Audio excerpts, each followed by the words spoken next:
Good evening, everyone. The date is February 26th. The time is 7:11 p.m. and I call this meeting back to order.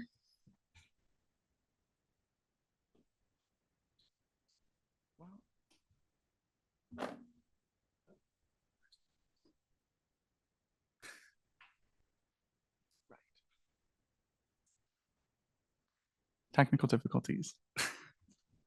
Why is this not working? Oh.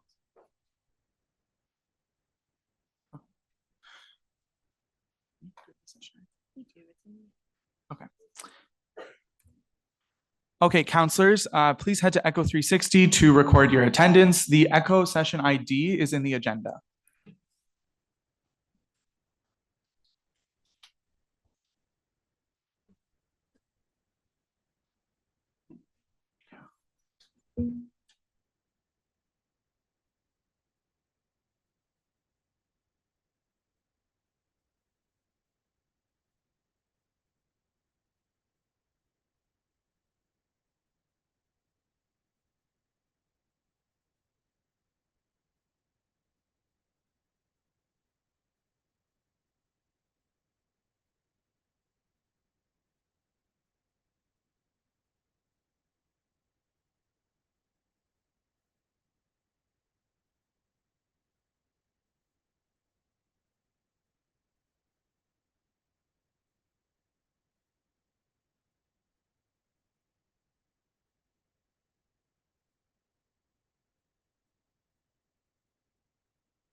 Thank you, counselors.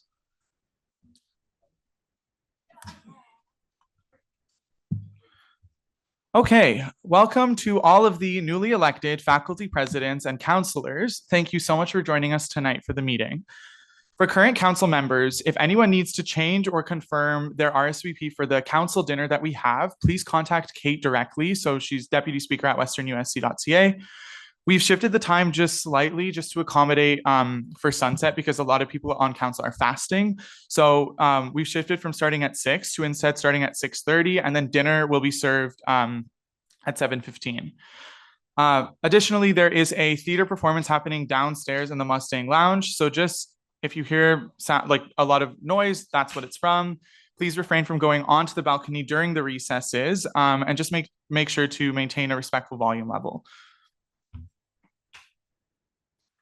A final reminder is just counselors, for any of you on that are existing counselors or incoming, when we approach the question period for the VP candidates, please make sure to state your name and what is your position before you ask your question, just so that we can make sure that we're documenting correctly. Thank you.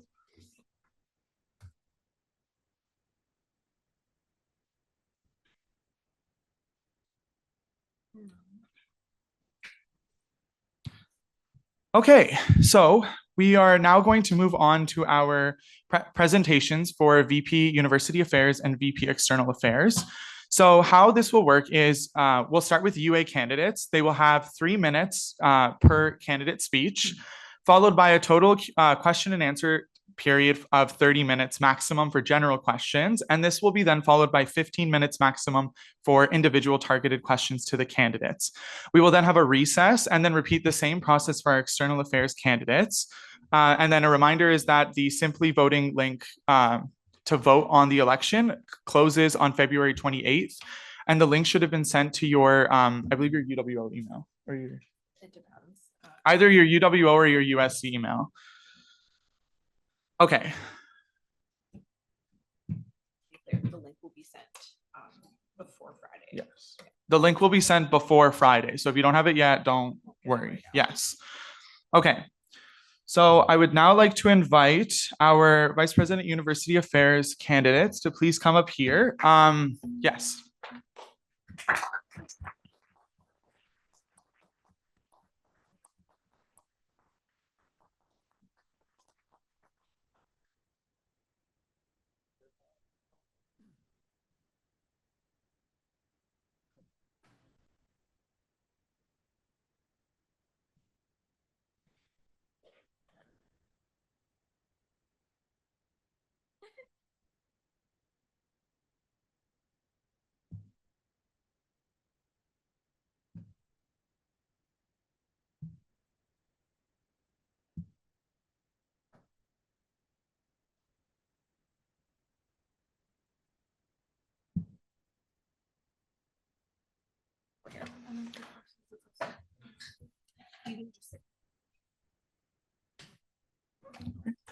We will begin by hearing from our first Vice President University Affairs candidate, Councillor Jenna Ejam. 1 minute.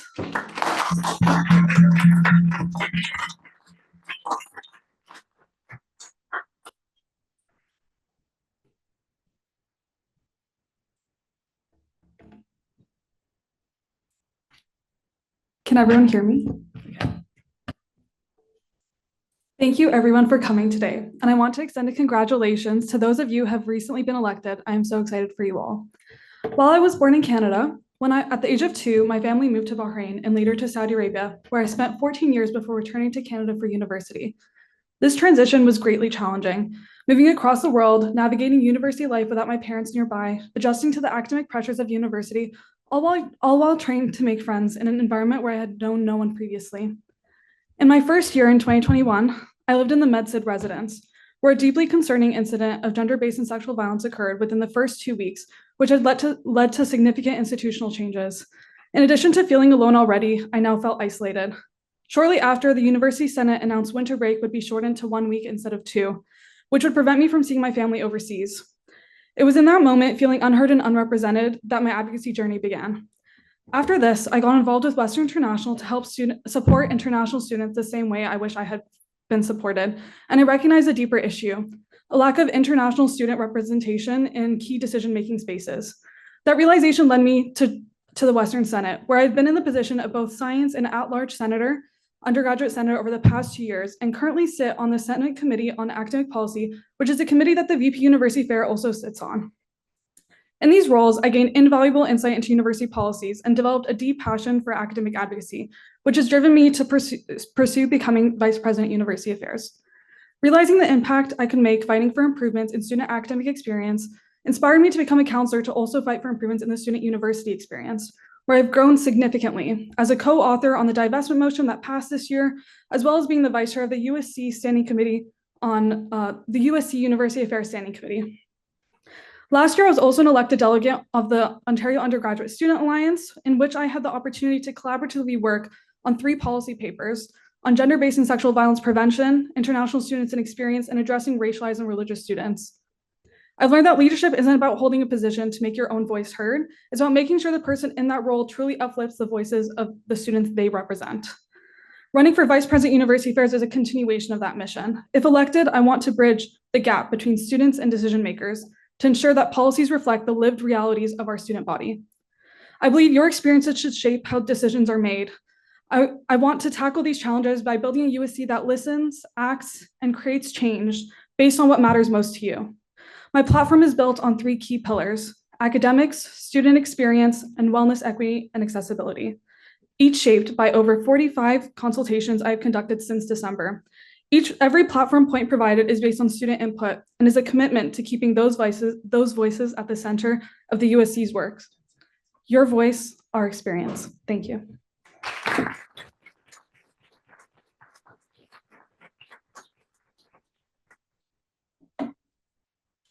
Thank you, Jenna. We will now hear from our next Vice President University Affairs candidate, Noah Masakawa.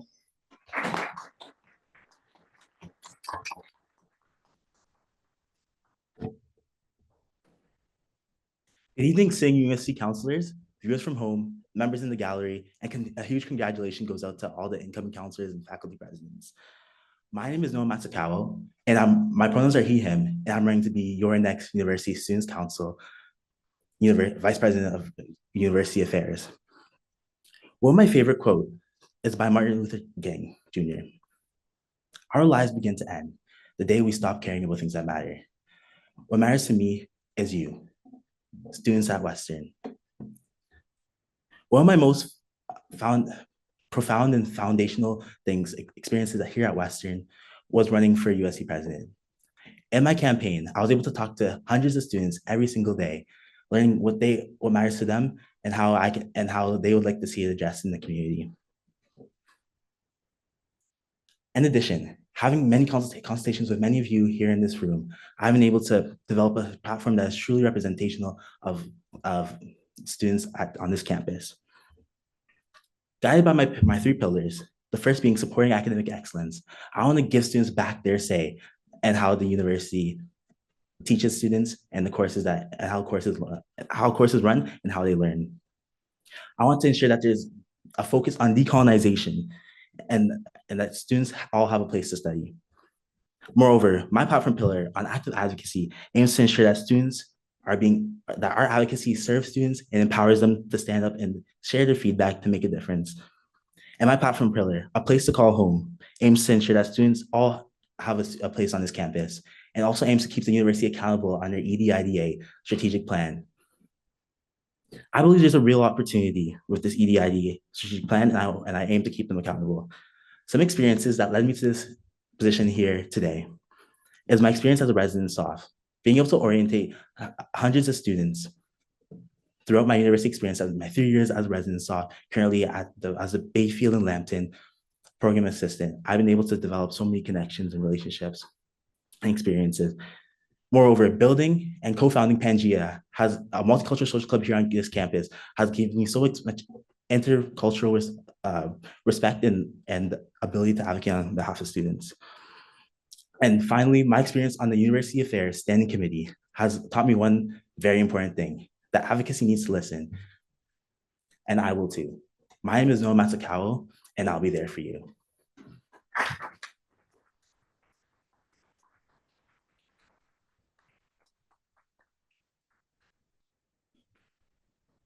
Thank you, candidates. We will now enter a 30-minute question period. So a reminder that this question period is meant to address questions that are posed to both candidates. If we run out of questions and it has not been 30 minutes, we will then move on to the next question period for targeted questions. I now open the floor to council.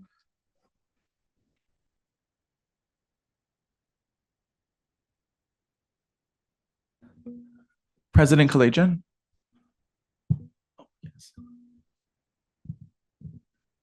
Okay, so my first question is pretty simple, and it's, what's your approach to your relationship with managing stakeholders? We'll start with Jenna.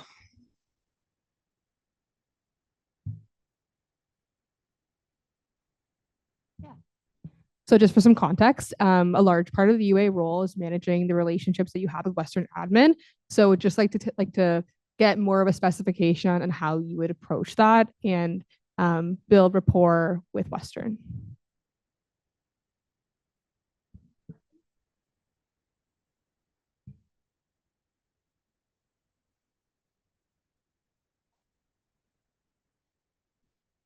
Faculty deans, and I think I've learned a lot about kind of getting to approach that kind of relationship. And I think it's definitely, first and foremost, professionalism is extremely important. And I think definitely approaching with confidence too, to make sure, because I think, especially in my experience with the Western student senators, being taken seriously is a huge thing on the Senate floor. And I think having that confidence and kind of making sure you know what you're coming to the conversation with and to introduce yourself with confidence and professionalism, I think is utmost important.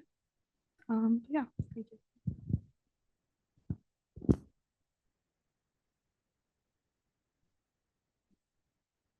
Yeah, so my approach to managing stakeholders. Yeah, so my approach to managing stakeholders, I think the biggest thing that you need to do when managing stakeholders is being sure in what you are asking for. I think one of the biggest things that I've learned through my experience as a programming coordinator, programming assistant at Baton and Pangea is when we're advocating and when we're looking to make changes, we need to be clear and what we're and how and what we want and what the desires are. So in my role as a counselor as well, some of the things I worked on, I proposed in the University Affairs Standing Committee microwaves. So when I proposed that, I had specific recommendations, and I then went forward and talked to the stakeholders. I reached out to them and clearly laid out what they would want to see. Also, I think a huge part is looking at what the stakeholder wants to see. I think yesterday, me and Emily talked about in our consultation that students have, like, as much as students can want something, a huge thing that Western stakeholders and senior administration look for is what it means to them and what it means to the institution. Is Western on that same playing field as other schools? I think the biggest thing that they look for is that Western wants to be a leader, and we want, when emphasizing and when talking to stakeholders, we want to make sure that when we're talking about these issues, that we're showing them that Western right now Western is lacking and Western needs to improve and up their standards.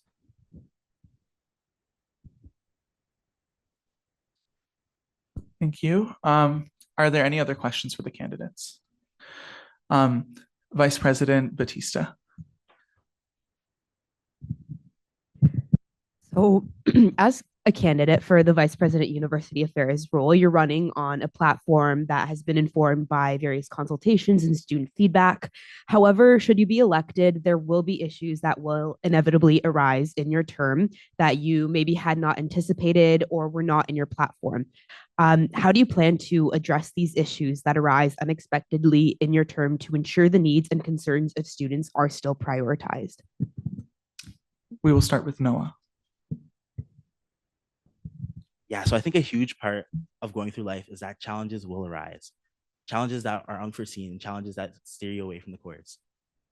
I think the biggest thing is remembering your values, remembering why you came into this role. When I'm coming into this role, I'm remembering that I'm coming into this role because students believe in me. The students voted for me, and you as USC counselors had the power to say that you wanted to elect me and my values. So I every day I go through and challenges do arise, I want to make sure that I'm staying true to you guys and staying true to the values that I listed in my platform that will ultimately represent you guys.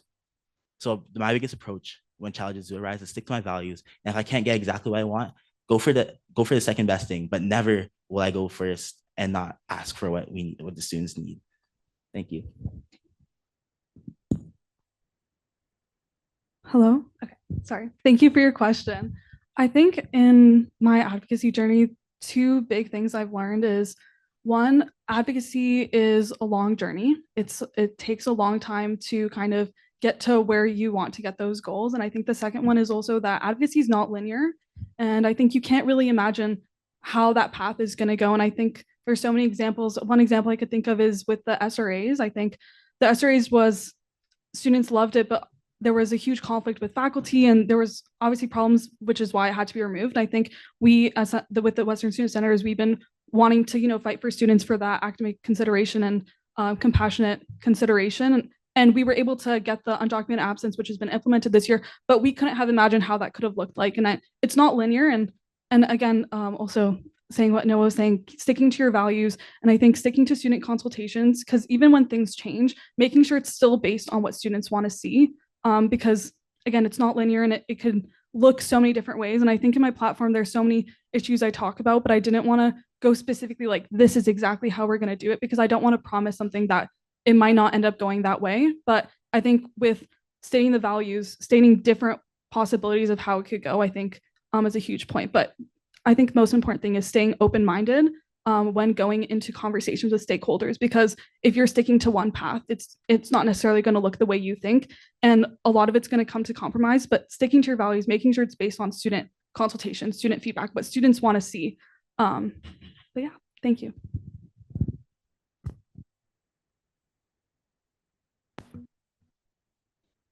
Councillor Gleed. Thank you. We're good. We can hear with the mic. Okay. Coming from the arts and humanities faculty, I wanted to ask a question of the candidate specifically about the minimum course enrollment frameworks that Western came out with this past year or proposed this year, suggested they were going to enact for the next academic term. Based off of your campaign platforms, your personal interests, how are you supposing that you're going to represent the smaller faculties such as arts and humanities, such as FIMS, such as music, and making sure that these kind of sweeping frameworks don't negatively impact some faculties more than others? We'll start with Jenna. Hello, thank you for your question. This is actually something that is on my platform to renegotiate and to for reconsideration of the minimum course enrollment threshold. And while this is something that was brought up in the Science Student Council, it's not comparable to probably the way it's going to affect arts and humanities and music, especially with programs that require that more, I don't know what's the word I'm looking for, intimate, maybe, that like, especially with music, like you don't want a big course for that type of thing. And I think, as you were saying, I definitely want to make sure that is the student consultation piece is a huge part of it. And while it is affecting everybody, I think the way that it's set the same as a number for everybody is not very fair, especially when it's going to disproportionately affect the smaller faculties. And I think one approach is definitely looking at more of a proportional kind of threshold being set, but I think there should also be exceptions. And I think we need to advocate for exceptions because there are other courses that maybe don't have the highest enrollment, but for example, courses in Indigenous studies and stuff like that, those are super important to be protected. And I think there definitely needs to be reconsideration. And especially, I think a huge part of it was this kind of framework was proposed without any kind of consultation, or at least with the Western Student Centers, we did not find out about that until that was kind of released to everybody to know. So I think it's a huge piece for that student consultation. And that was a huge part of the consultations I did have with those smaller faculties in building my platform. But yes, definitely making sure that, especially as I was saying before, it might not look exactly the way we envision, but making sure that students are at every step of the way. Thank you.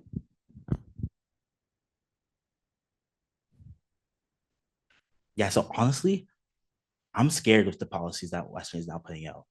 Looking at York University, seeing that they're cutting programs like gender studies, seeing those being cut in the past week is scary to me. And something that I will commit to you guys is that even in situations like this, I will be fearlessly leading for you guys. I'll be fearlessly consulting with you guys, understanding the needs of you guys. And that's something I've already done.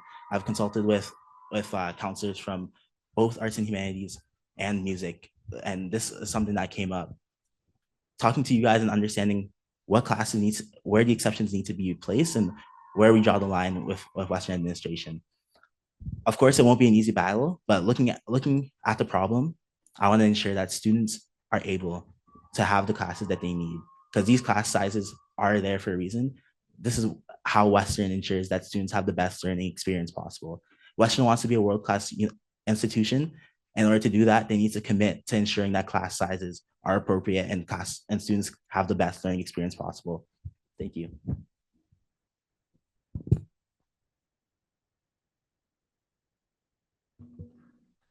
Other questions from council? Councillor Triantafilakis. Hi. So, good.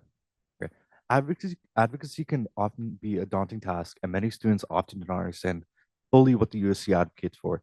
Knowing this, how do you plan to bridge the gap between the USC's mission and the broader student community outside of student councils and leadership positions?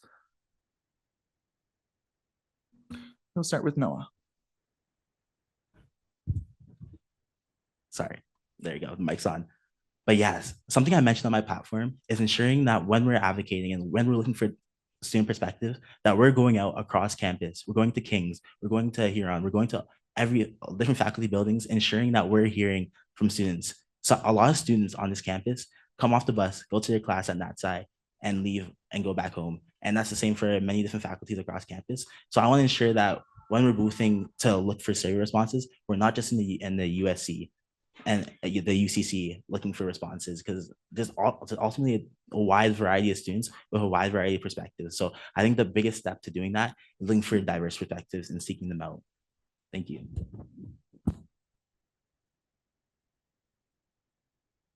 Are you able to repeat the question one more time?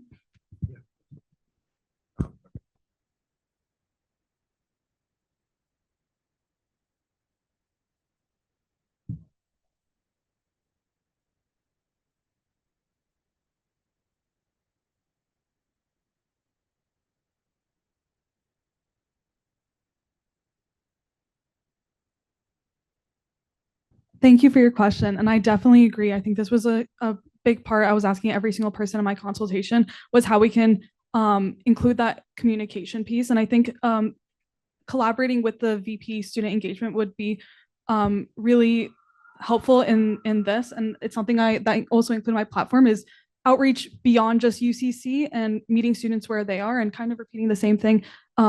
Going to where students are. So going to their faculty buildings, going to the affiliate buildings.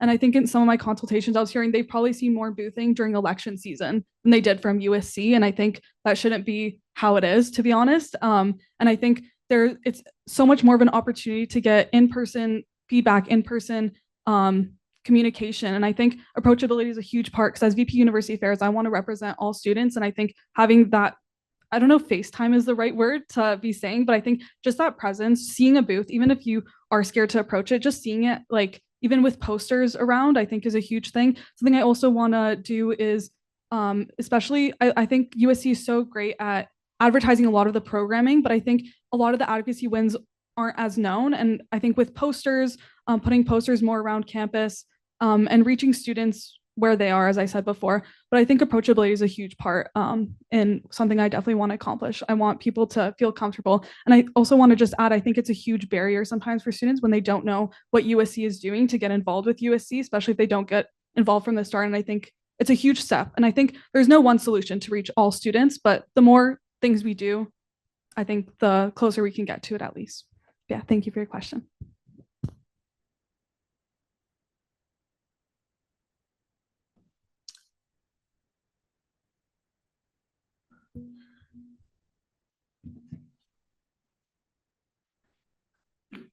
President-elect Kathleen. Hello. Hi, guys. Thank you so much for putting your names forward. I definitely remember my debate, very stressful. So I resonate with the feelings that you're feeling right now. My question is actually, so there are two elected advocacy VP positions, the UA and the EA, and there are a lot of similarities in the fact that you're bringing student feedback stakeholders. So I'm wondering why, for the two of you specifically, you chose university affairs over some of the other. We will start with Jenna. Thank you so much for your question. I don't want to repeat a lot of what I said in my speech, but I think I really wanted to spend a lot of my speech on my journey to advocacy and why I really wanted to get into Vice President University Affairs. And that's something that's not super into my platform, because my platform is more focused, my paper is more focused on my platform pillars. But I think especially my journey, the way I've been affected, the way the people I've met on the way as well, I've been so inspired. And I look up to so many of the people I've gotten to work with. And I think a huge part is definitely my experience on Senate was a huge, huge part. And I think especially like not having been in an advocacy position before and jumping into that straight away was a whole new experience. And it was definitely very intimidating, but I think the support in going through that and just seeing the real change that students can make, and especially on council with a divestment motion this year, seeing that students really can make a change, and there's different ways to do it. I think it's just really a continuation of the work I've been doing, and I want to get to continue to fight for students and advocate for students and make sure it's coming straight from student feedback and consultations. But yeah, thank you.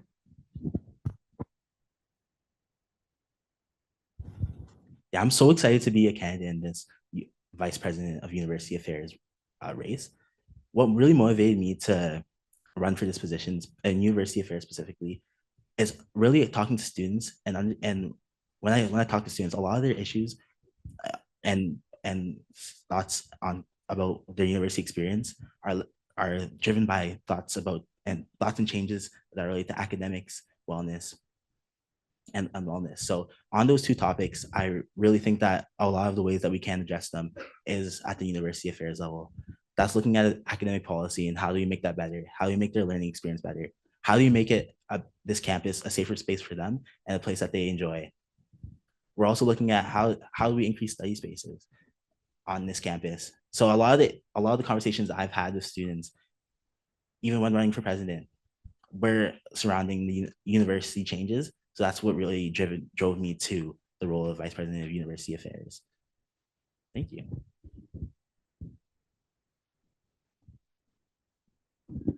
Councillor Saha. Hi, my question is, how would you handle a situation where you disagree with somebody that you need to work with, such as the university administration? We'll start with Noah. Yeah, coming into this university affairs vice president role, my focus is on the students. My focus is ensuring that the students get what they need to succeed in the university experience. Ultimately, the goals of some of the senior administration is not necessarily just that. They also look at financials and stuff like that. But my concern is students. So ultimately, disagreements are bound to happen. And I think the biggest thing that we can do, and I can do for students, is ensure that their needs are upheld at all times.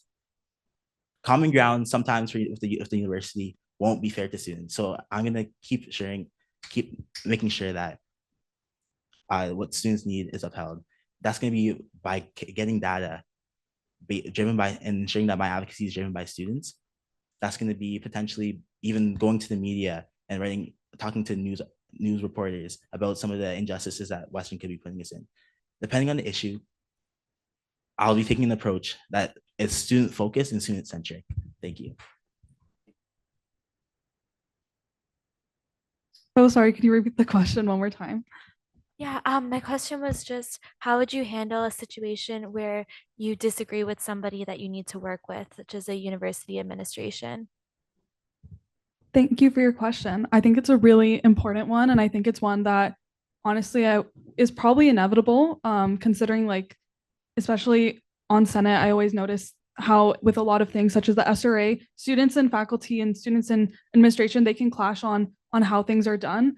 And something I've learned is, I think with the university, we all kind of want what's best for the university with the best academics, the best situation. We kind of all have the same interests, but how that looks, I think there's definitely a lot of compromise. And I think my approach would be to understand where they're coming from and then to be understood where I'm coming from and to listen to both sides to see where we can find something that does work. Because there will be a solution or we can find one. But I think just really understanding what their concerns are and then hearing what my concerns are and then working. Because I think at the end of the day, administration, they do want what's best for students, but it might not be the way we think it should be. But definitely compromising and again, making sure student consultation is every step of the way. Thank you for your question.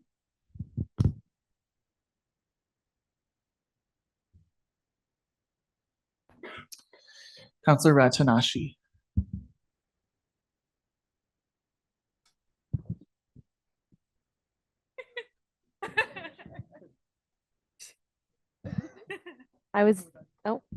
Hello?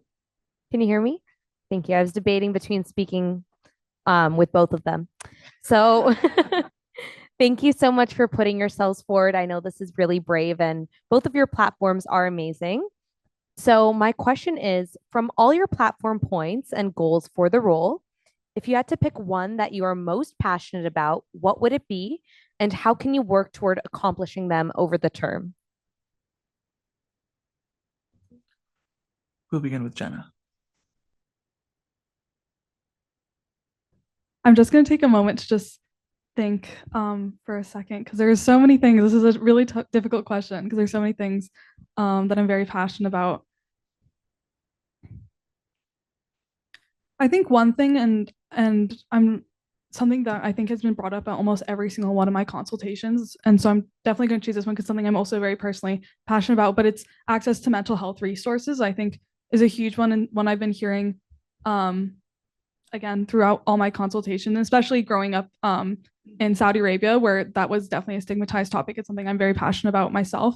But I think there's many different ways that this can, but I think one way is definitely through destigmatization and also how to access it. I think some of the concerns I've heard is there's long wait times, or you might not even get a response back, which is really concerning. But I think definitely destigmatization of the how to book appointments and maybe even doing like a walkthrough of how to book one, how to access it, what you can access through that. I think there's many different services they offer, and I think people can be scared to reach out. But I think definitely programming for World Mental Health Day is a huge one that the Vice President University Affairs usually does, which I think is a really great way to get more outreach. But again, going to every single affiliate and faculty building and kind of getting to talk about it at the boothing as well. There's definitely different ways, but that's definitely something I want to try and do in my term. Thank you. Yeah, so this is actually a very hard question. There's so many platform points that are directed at so many different students within my platform that it's hard to pick one. But if there's one I'll have to choose, it's gonna be the Black Student Success Center. Originally, this idea started as a BIPOC student wellness center, but through consultations with student leaders around campus, I've been able to make it more directed, because the conversation that kind of came about is that when our advocacy isn't direct and our solutions and recommendations aren't directed, we run into challenges and the messages can get mixed. So one equity deserving group that I hope to support is Black students through this. Originally, it started as the BIPOC student wellness health counselor, but I changed my focus with that after my consultations. And now I'm currently working on it in my role as a counselor. Next week, I'm meeting with Dr. Opia Loya and John Dorkson to talk further about this and really make it come to life. So it's one of my favorite platform points and something I really want to see happen, because I'm already putting in the work to make it happen. Thank you.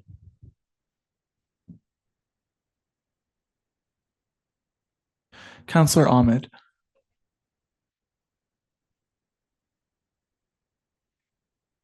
Firstly, thank you to both of you. I think you've done amazing jobs thus far, and it's been really great chatting with both of you and also watching you guys today. I think both Emily and Asha asked important questions related to stakeholder management, and my question is somewhat related to that. So we've seen over the past year that oftentimes, whether it's Western or faculty admin, they can make decisions quickly, which would leave the VPUA in a situation to deal with a sudden issue, as they may not consult with the VPUA or consult enough with Western students. What would be your process in reacting to a sudden, substantial change, either at the Western or faculty level?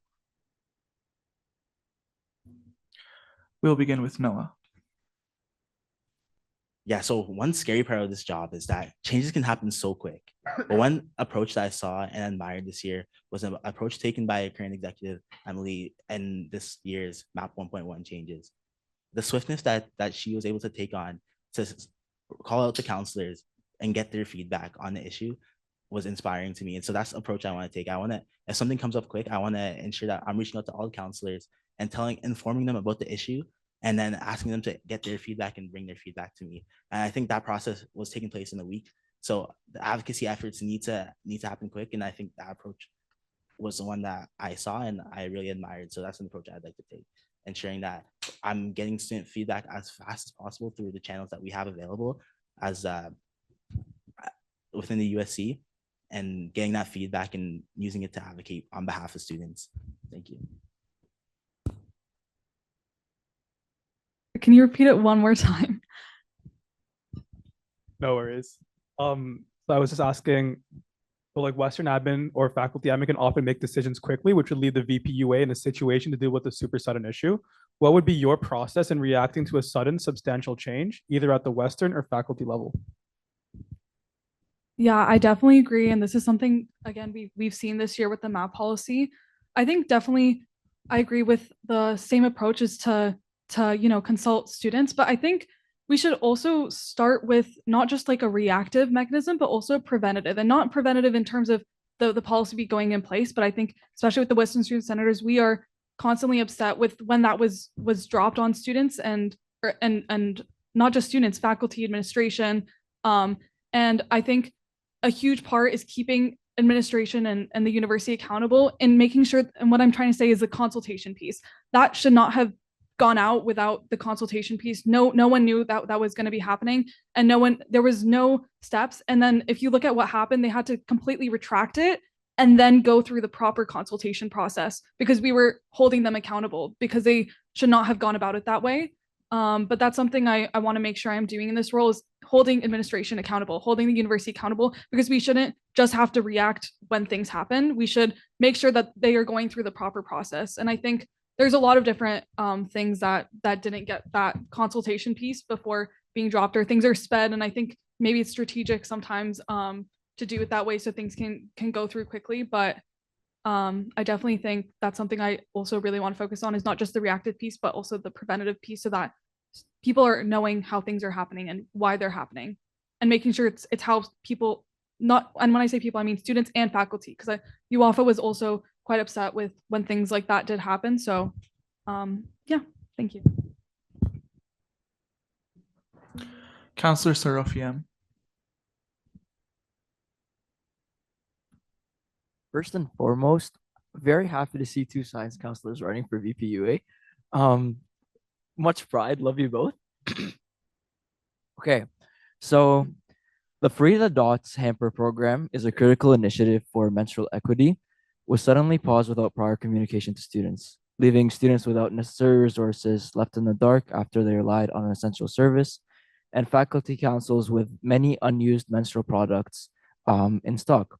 Although the Citron machines are still being stocked, many buildings on campus currently lack them, leaving students without the resources, which is a prevalent issue in buildings such as science and others.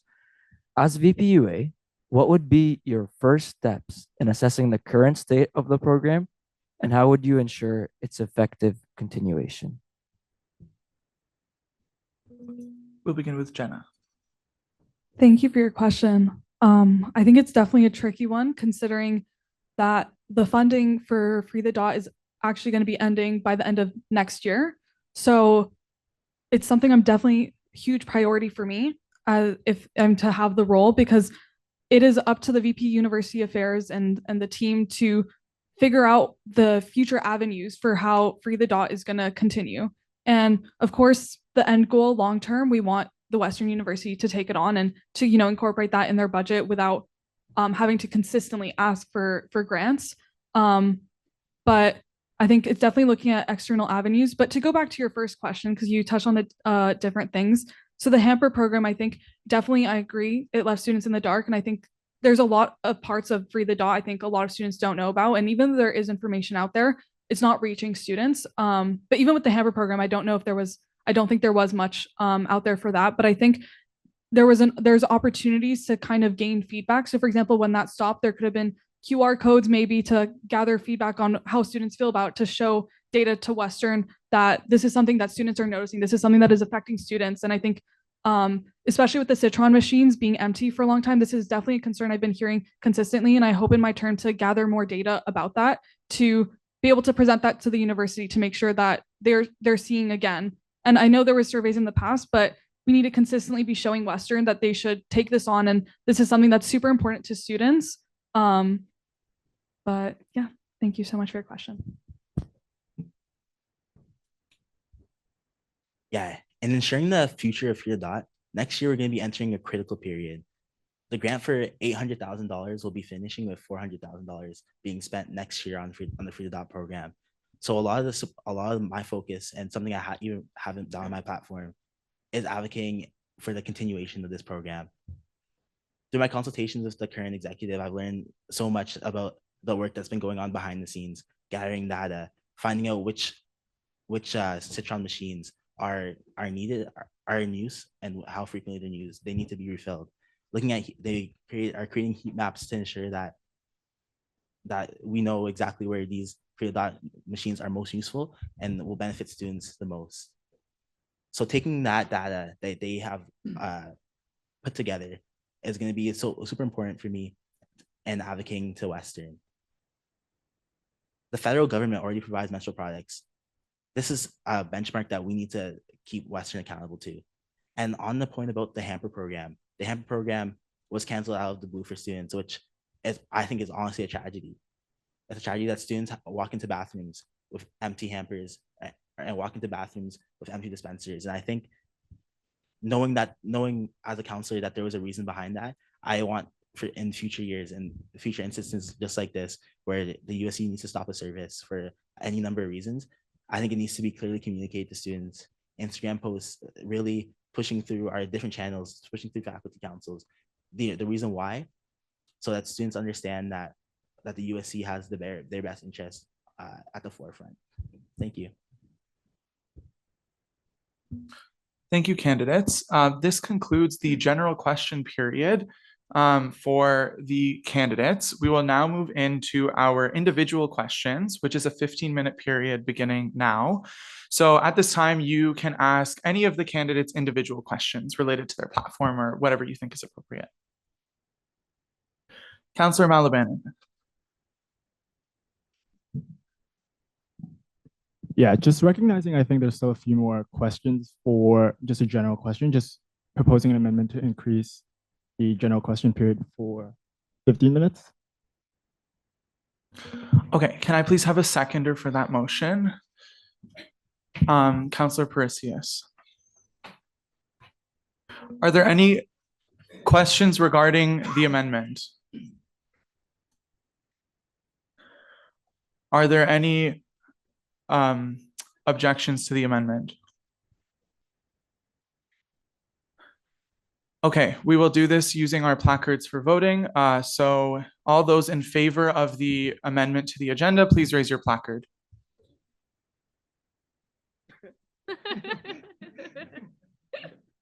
The record will reflect.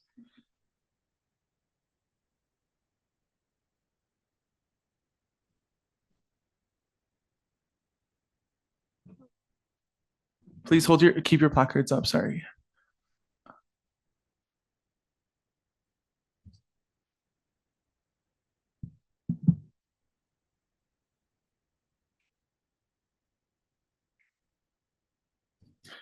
Okay, you can put your placards down, please. All those that oppose the amendment to the agenda, please raise your placards now. Okay, and all those that abstain from the amendment, please raise your placard now.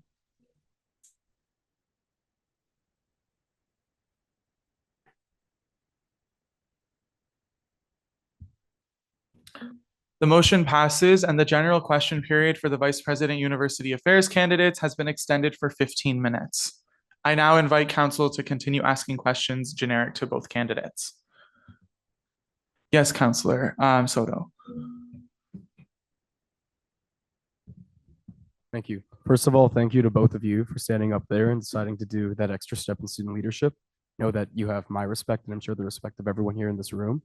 I want to speak a little bit on questions similar to Councillor Saad and Asha, actually, regarding committees, advocacy, and facing some form of, disconnect with those who you might be advocating against or with. To that point, my question is, with international student cuts impacting university operations economically, what plans do you have to uphold student supports on a university affairs level when advocating to Western? Thank you.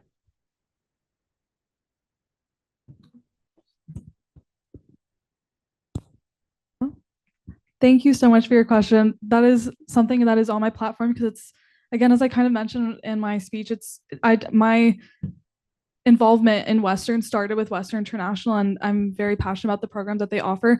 And with the international student cuts, there has also been, unfortunately, some cuts to funding to the Western International programs. And over the past 2 years, I've been an international peer guide, and this year I was a senior international peer guide, and it unexpectedly had to pause this year, halfway through the year, which left international students who there's usually a decent amount that usually come in both semesters, usually first, of course, more, but second semester, there's usually a lot of students that end up coming in second semester, and it left them without any kind of support. And that's something that it was quite upsetting to see because there were so many students willing to support those students, so many students that wanted to help those students in adjusting to the Canadian culture, especially they need a lot more sensitive and different kind of support than I think maybe some regular students would need, especially being so far away from home and not knowing how it works here. But to get to my point of things I want to do, first of all, I really want to advocate to Western in terms of maybe returning some of those funding because it's really going to affect those students. But I think from what I've heard through some of my consultations was the international student training for SOFs could be significantly improved. And I heard it's not the best. And I think Western International staff is more than willing to kind of take that on. And if it's not going to be by the international peer guides who have been trained like for a lot to help international students, at least incorporating something like that for the SOFs, I think is a huge part. And something else I want to touch on, actually, yeah, I'll just leave it at that for now. Then, yeah, thank you. Counselor Soto, would you please be able to repeat the question? Thank you. No worries. Sorry, it's a bit of a mouthful.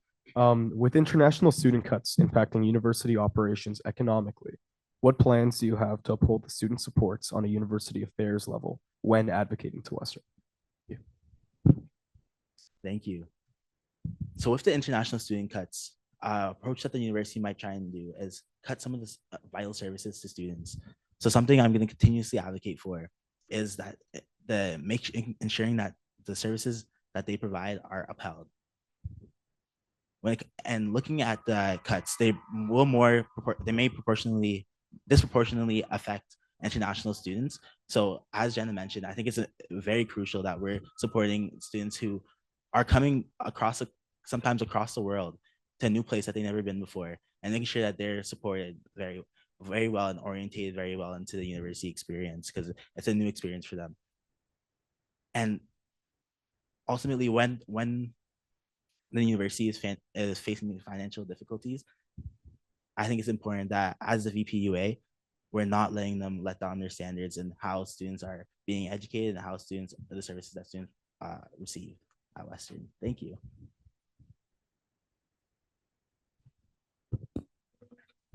Other questions from council? Councillor Smith?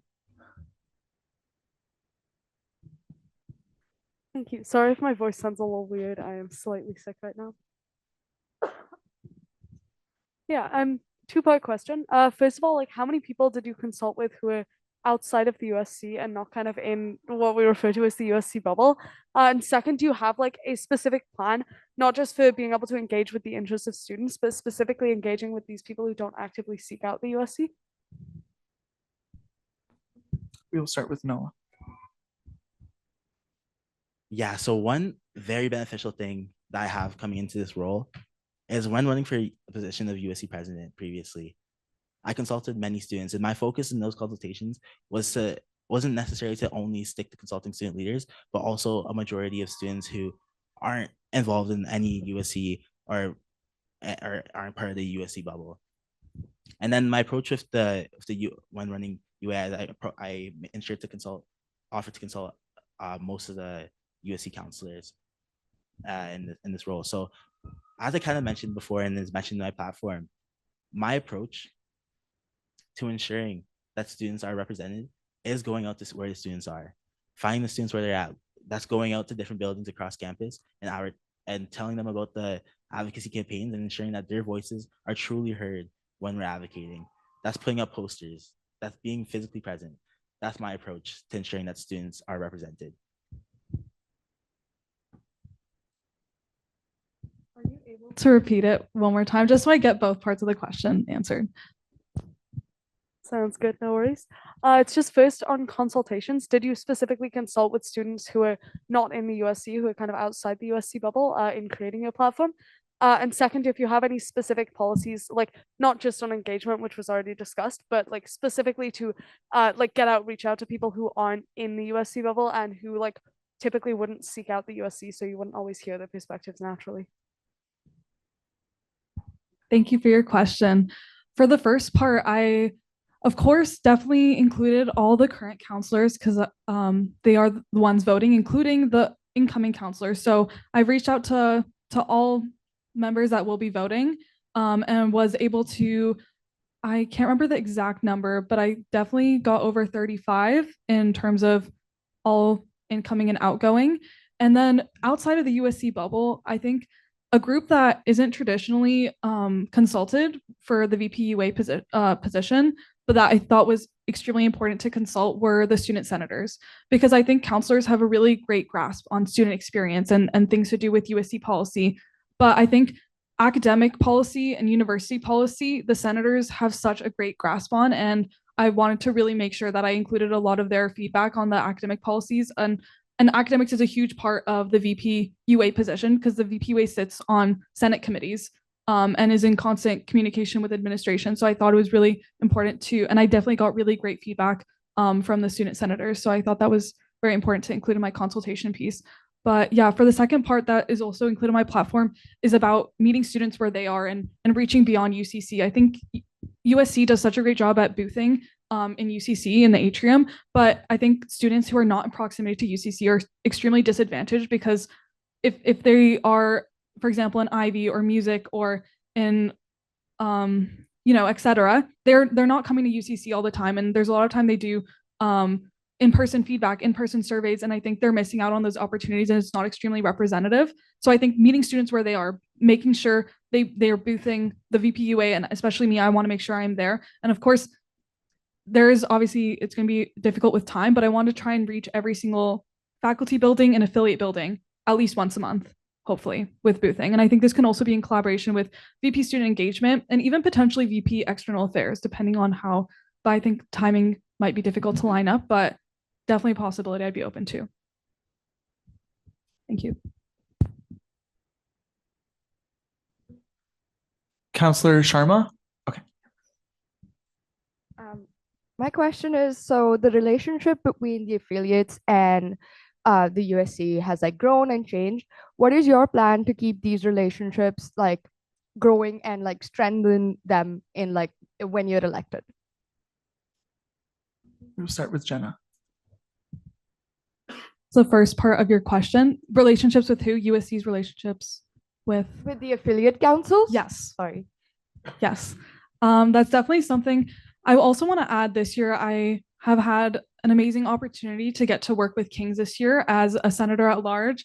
I've gotten to learn a lot and being able to go to their councils. I've been doing Senate reports for them this year, which has taught me a significant amount about how affiliate councils operate differently than maybe some faculty councils. But I think one thing is definitely reviewing the MOU, for example, the Memorandum of Understanding, which I think is reviewed every single year.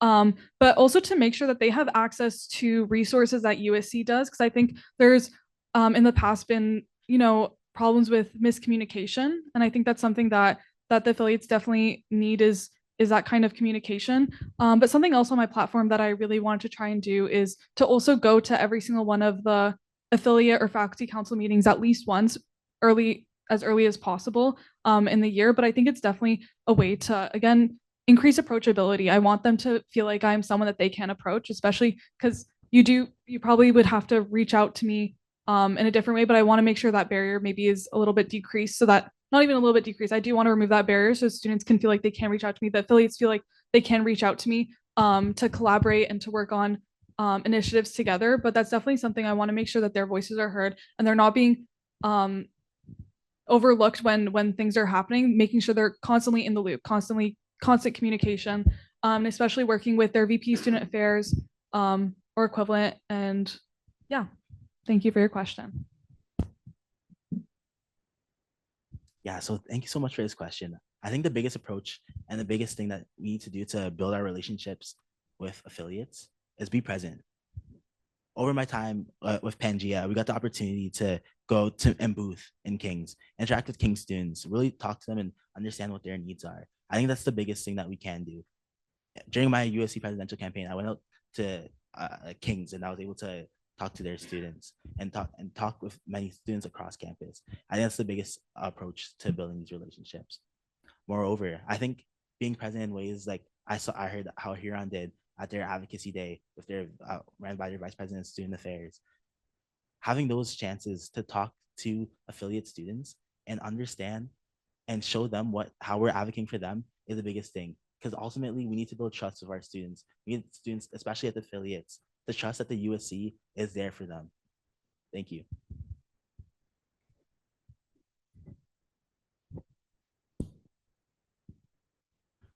Other questions from council? Councillor Triantafilakis. Hi. So food insecurity has become an increasing concern on campus, as we've seen with the growing demand for services like the food support services. How do you plan to address these needs, particularly given the high prices of on-campus food? We will start with Noah. Yeah, so this is a huge thing I've heard in my consultations. That affordability on campus, especially in these food places, and the food options that are available on campus are not affordable to students. So I will continuously be advocating for prices to be at a level where students are that is affordable. That when they want to bring in new businesses and new restaurants to campus, that we're looking at affordable options for students. Another huge thing I've heard is that students want their food that's available to them to be culturally relevant to them. They want the food that they enjoy. So that's going to be another thing that I'll be continuously advocating for. So ensuring that when new businesses are coming, they are of cultural significance to students as well as affordable to students. Thank you. Oh, thank you for your question. This is something I've heard consistently in a lot of my consultation, and something I've also seen myself is a huge problem as well with food insecurity. I think one thing that the USC has is the food support services, which is an amazing, amazing service. But I think a lot of the problem is we need to destigmatize the program, and I think people aren't aware of what it means to be eligible for the program. Like, I think through my consultations, I've learned that like a lot of people might think you can't even be affording any type of food to be eligible, but that's not even the case for the food support services. So I think more awareness on what it means to be eligible, because I think a lot of students are probably eligible without even realizing it. So that's definitely one step, is destigmatizing, more awareness of what it means to be eligible for the food support services, because it's a great service that is willing to support students with food insecurity, and students shouldn't have to feel like they should compromise a meal or compromise greens or compromise nutrients in their food. But that's definitely one approach, but there's many different approaches, and I kind of included some examples in my platform. Another one that I mentioned was, and I heard this through consultations, I think USC is super amazing with all their really great incentives. And, I think everyone's heard of the Dyson Airwrap or the PS5. And I think it's a really great incentive, of course, but I think for some of the other surveys, I think there's more of an opportunity to maybe do, for example, grocery gift cards, where you could do a lot more of those for less, and you're going to probably support more students, especially those, maybe if it was a survey related to food insecurity, but not necessarily. But I think it's another approach to, addressing the problem and supporting students through that. But there's also other opportunities to maybe collaborate. I know in the past we've heard of Too Good to Go, and of course advocacy isn't going to always look the way you think. So that's just one. But there's many different avenues we can look for collaboration. There's also with the Odd Bunch, which is a company where they sell vegetables that maybe look a little bit different but are completely normal for cheaper prices. But these are just examples. I think there's many different avenues to look, but the more avenues you do, I think is going to support more students and maybe reach more students in different ways. But thank you for your question. It's definitely an important one. Okay, thank you, candidates. That concludes the general question period posed to both University Affairs candidates. We will now move into the question period for 15 minutes to allow for targeted questions to each of the candidates. So the floor is now open to all of council.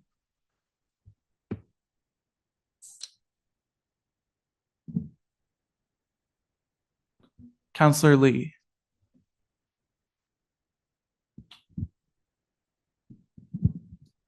This one is for Noah. You mentioned earlier that if necessary, you would go to the media if it meant advocating for students. Given that you work with the administrators year round, are you concerned that that could sour the relationship and make it harder for you to achieve other goals, other tasks? Yeah, 100%. I think going to the media is something that the administration will not be happy about. But what I won't be happy about, what students won't be happy about, succeeds all for me. And in my role of ensuring that I'm advocating strongly for students. And that means looking at the relationship I have with the university and considering, is this issue worth going to the media for? And is there a way that we can avoid that and come to a solution otherwise? So it's not that I want to go to the media. I know it'll sour the relationship, but I think in some circumstances, it may be necessary. Thank you.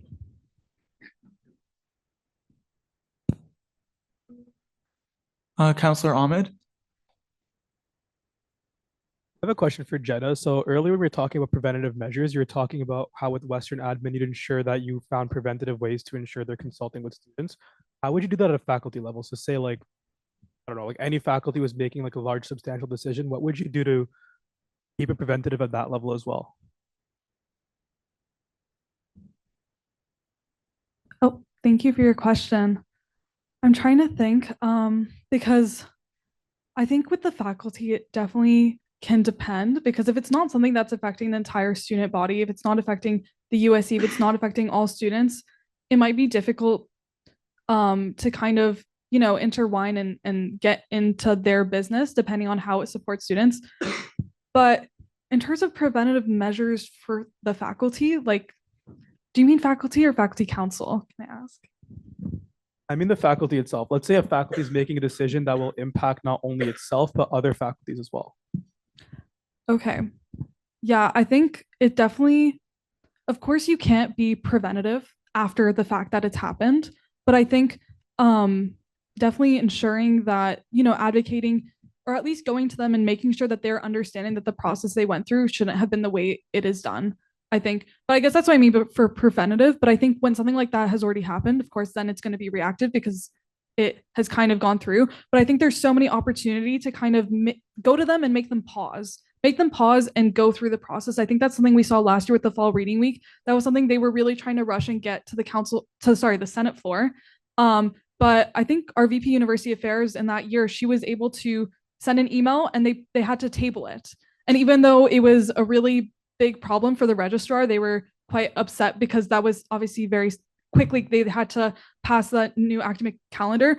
It was something that that just goes to show VP University Affairs can have influence that way, even though the VP University Affairs doesn't even have speaking rights on the Senate floor. And she was able to get that tabled, I think goes to show that we could still at least make them pause and like think about that again and make sure that they're going through the right process. And through that, we were able to get the fall reading week to be in a way that incorporated, we were able to get the student survey and to make sure that the university was seeing it the way students wanted to make sure they wanted it to be.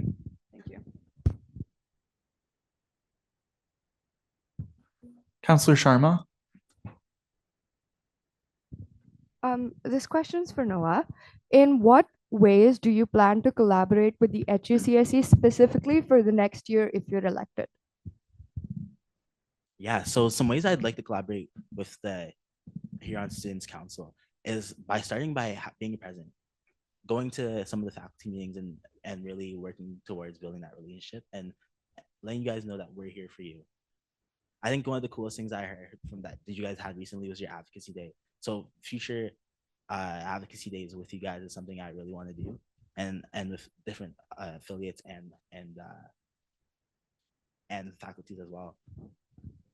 In addition, I'd love to continue talking about ways to continue developing this relationship. But I think the main thing that I do want to hammer down is the presence of the VPUA is something I really want to continue, and that goes not just physically, but also having posters there, and really when we're posting about advocacy, talking about ensuring that Huron that caption says Huron students, this is for you. Thank you.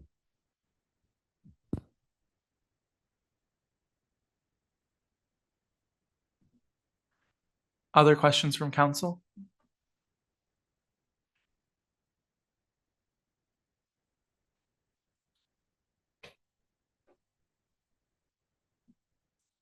Okay. Seeing as there are no more questions for the candidates, this will conclude the targeted question period for the Vice President University Affairs candidates. Please give them a round of applause. Thank you both so much.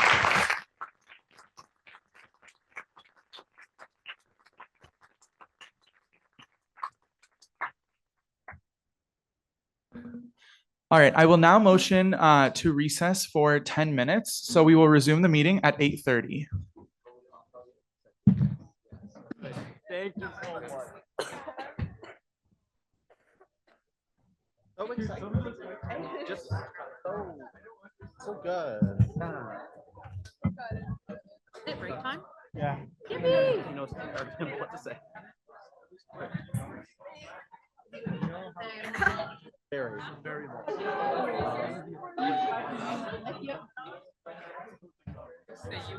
You're not gonna be comfortable.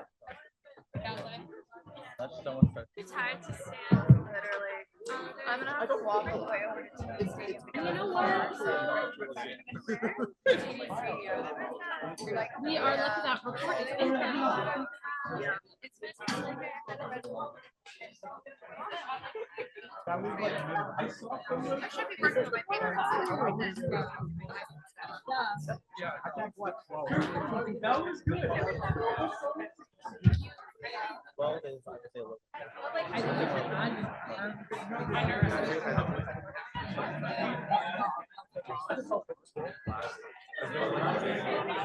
I actually love it. But Yes. I think it's like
Oh my god, guess what I want to assuming it is an audio. Okay, so.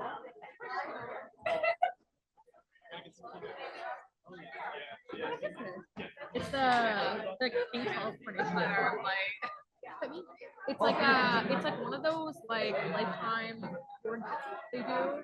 So YDC is one of the nominated movies. That's amazing. Congratulations. Is there... How are you? Congratulations. I have. Counselor. I saw his post. I did. I saw it. I didn't know. Yeah, and it's so cool. We're all president. And I know the guy that's listening too. So oh, that's great. I was worried because I met you and I met David one day again. Okay, so that's very good.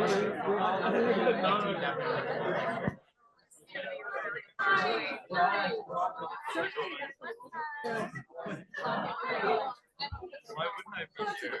I'm a resource member of council. That's really good. I thought What if people need resources? So, like that at myself.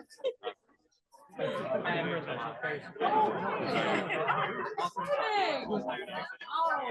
Yeah. You're not up there. No, Yeah. I literally I'm so sorry. That's okay. Sorry. Also, what's your I got it when we were in class. It's very funny. And then our classmates. Accepted to the program.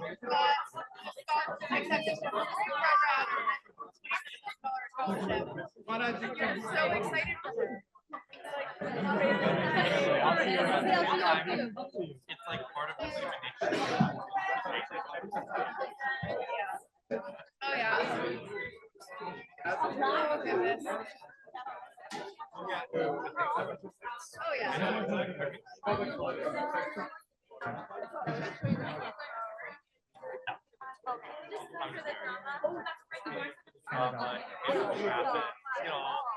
I spent a lot of time writing that book.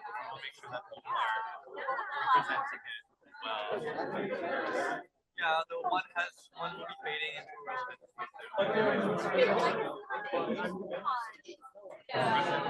irrelevance. She's not dead. She's just gonna go get a big girl job. Yeah. She's reporting. Well, my next year I'll be confident. No,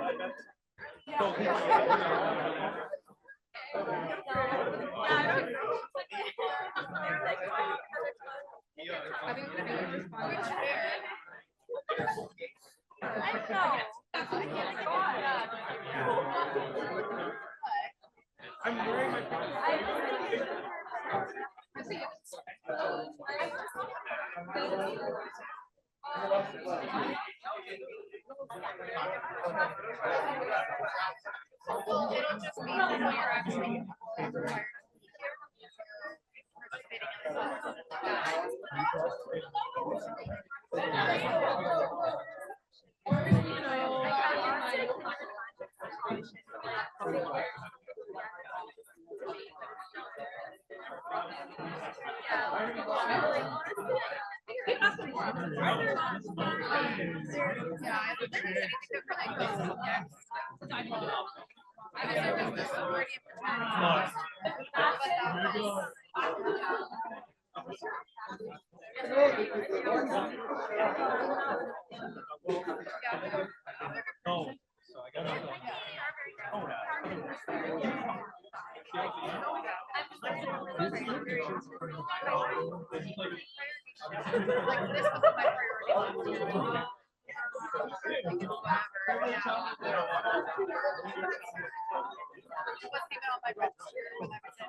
Before we resume the meeting, can I please have the EA candidates come up?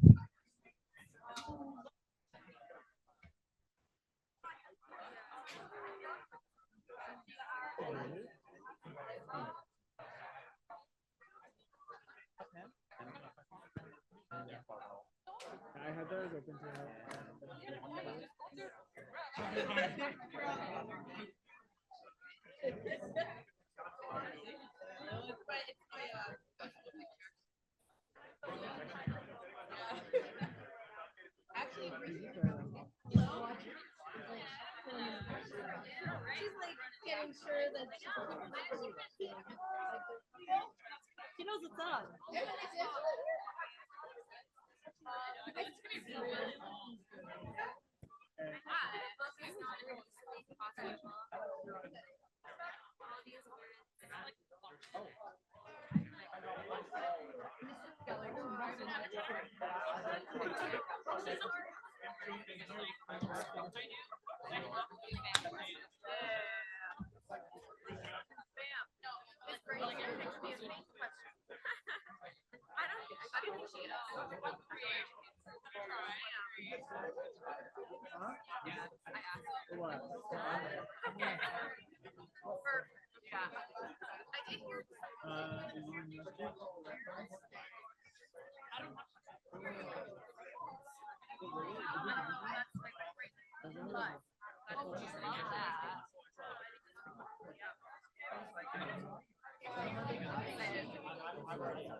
Council is now in session. If councilors can, and the gallery can please return to their seats.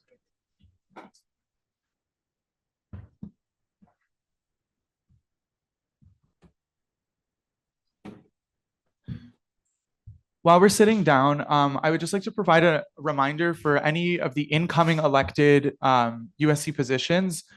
If you are an incoming counselor, you are allowed to ask questions. So you can raise your hand and then I will call on you and you will just be asked to give the position that you have, your name, and then you'll be able to go forward with asking your question. So that's just as a reminder that it's not just for the existing council, but also incoming council.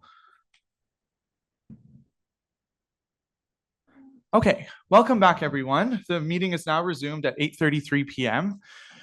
We have now moved on to our Vice President External Affairs candidates. So each candidate will have 3 minutes for their speech to council. We'll be going in alphabetical order based off last name. Following each speech, we will hear a 30-minute time question and answer period, which is for generic questions to each of the candidates. And following this period, we will have a 15-minute period for direct questions to candidates.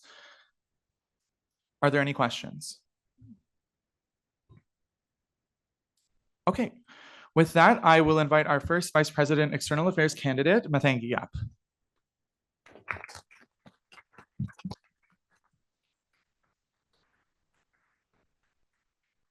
Hello. Oh, okay. I just want to test where I should speak from. Okay. Okay, this is perfect. Okay, good evening, everyone. My name is Mathangi Rajranantha, and I'm honored to stand before you today as a candidate for USC's next Vice President of External Affairs. I am running because I am deeply passionate about fostering meaningful connections, amplifying student voices, and advocating for equitable, inclusive solutions. To this role, I bring extensive experience in leadership, advocacy, and relationship building. As president of Russia Student Council during its closure, I gained a profound understanding of how universities operate, their limitations, and the real-world consequences of legislative decisions. This experience taught me how to navigate complex, unexpected challenges, how to negotiate for equitable solutions, and to ensure that no student or program is left behind during advocacy efforts. This past year, as an external affairs coordinator, I deepened my understanding of effective advocacy. Whether it is contributing to policy papers, engaging with USAID delegates, or collaborating with local government leaders, I will work to ensure student voices are heard and valued.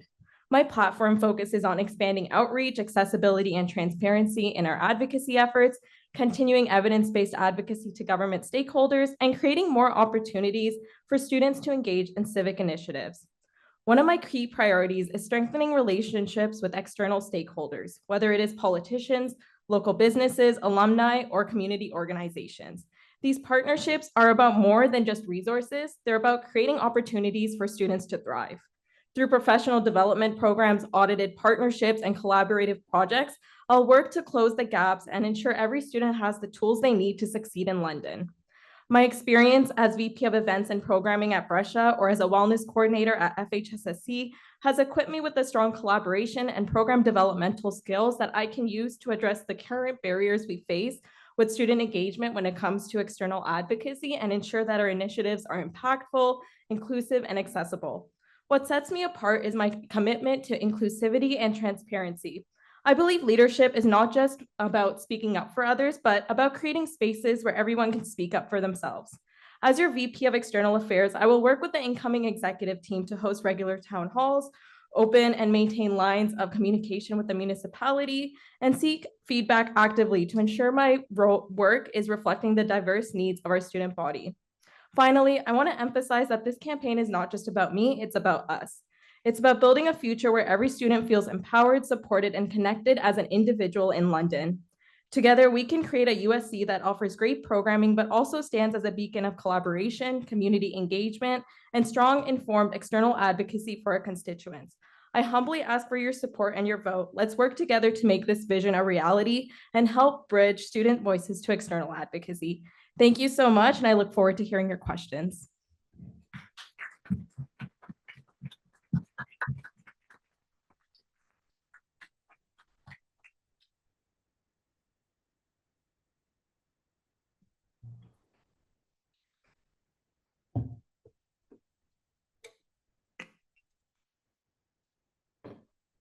Can you hear me all right? Yep. Okay, awesome. Good evening, Council. My name is Omar Sayed, and I'm running to be your next Vice President, External Affairs for the USC. And I'm running because I strongly believe in the USC's motto that students have the power to change the world. A few years ago, I sat exactly where you are today as an engineering counselor. I know firsthand the work you do, your conversations, and the challenges you face in representing your students. I also know that when we use our voices effectively, we can have a real impact. This upcoming year will be a pivotal one for student advocacy. New governments at both the provincial and federal levels will be shaping their priorities, and we must ensure that student voices are at the forefront of these discussions. At the same time, our CASA membership is expiring, meaning that we must develop a strong federal advocacy strategy of our own. And here in London, we need to secure student representation in key municipal decisions on housing, transit, and city development. I am ready to take on this challenge. My platform is built on 4 key pillars of development, affordability, transportation, and engagement. For development, I want to strengthen the external affairs portfolio by securing Western's voice in municipal decision-making, ensuring USC representation on key city committees, and developing a federal advocacy plan that works for us while continuing to work closely with USA for provincial advocacy and exploring other avenues as well. In terms of affordability, I want to expand student grocery and essentials discounts, push for more OSAP and federal grant reforms, and ensure that there's transparency in hidden course costs while expanding tenants' rights fares to protect students from predatory landlords. In terms of transportation, I want to expand LTC bus routes and hours, restore the North and West bus rapid transit routes, and secure Via Rail student discounts, all while improving late night and intercity transit options. In terms of engagement, I want to increase student involvement in advocacy and improve transparency around the USC's efforts through social media and a quarterly newsletter, while ensuring that every single faculty has a table in advocacy. And now this isn't just theory. I've already been doing this work. I've met with members of provincial parliament at Queen's Park, advocating directly for students' needs on affordability, housing, and academic flexibility. I've had discussions with members of federal parliament at the conference I hosted at Western in November, ensuring that national conversations on EDIDA included student voices. And through my leadership this year as UES president and as AVP advocacy in the past, as ESCO's, which is the Engineering Student Societies Council of Ontario, as their VP advocacy and incoming president this year, and as the chair of the Canadian Federation of Engineering Students Conference on Diversity and Engineering, I have built the relationships, experience, and strategy needed to get real results for students. As counselors, you are the foundation of student advocacy here at Western. I've been in your shoes, and I know that with the right leadership, this council can achieve incredible things. Thank you, and I look forward to your questions.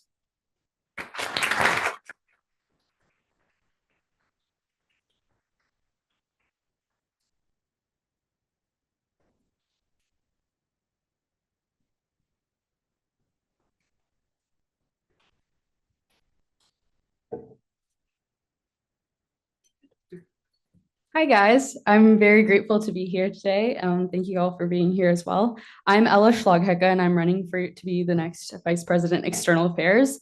Earlier this year, I founded the London Policy Hackathon. Later in this year, it's actually going to be moved up to tackle provincial policy as an event. And through that, I've talked to multiple think tanks, multiple politicians at the provincial and federal level, as well as our local London councillors. And just to give you guys a little bit of insight into my personality, in a conversation with our mayor, Josh Morgan, he said that if I really put my mind to it, I would be able to tell him a rock. So that's fun. But essentially, this policy event is where students, professionals, and literally anybody interested in being involved with local policy change spent 48 hours parsing data collected by the city as well as other organizations that we partnered with to have a policy proposal ready as a deliverable. And some of these elements of these proposals actually made it into city council or like city hall meetings and like council meetings that I was having with a few councilors in the city. And I learned that if you come prepared with a solution, many people are much more willing to listen, and half the battle is like knowing how to engage with them. One of the key initiatives within the external affairs portfolio this year, as well as the year prior, has been the development of comprehensive policy papers on critical issues such as mental health, housing, and financial aid. Policy shapes everything. The price of rent, the reliability of the bus system, and how safe we feel walking home at night. And it's crazy to me that when I was putting together this hackathon, that in the hundreds of students that I conversed with across 3 different universities and 8 different programs, that majority of them didn't even know that. Majority of these people didn't know the impact that policy had. And I think that that's a problem, and that says a lot in itself. My focus as a VP would be to break down those barriers preventing students from having an active role in the decisions that affect their lives. No matter the outcome of this election, I'm genuinely committed to building on the foundation that the USC External Affairs has already built. I think it's fabulous. And I want to push those initiatives even further regardless. I want to publicize City Hall meetings that are open to the public so students are aware of when these key conversations are happening. And I'll also work to make input opportunities more available well before the meetings take place, because at the moment, they don't do a great job of being timely with that. I want to foster stronger collaborations with local organizations. I won't stand here and tell you that I've spent years in student government or volunteer positions, because I haven't. My first 2 years at Western were spent working because I had to support myself. For many of us, 4 years are spent in London. I'm originally from Tokyo. Thank you, Ella.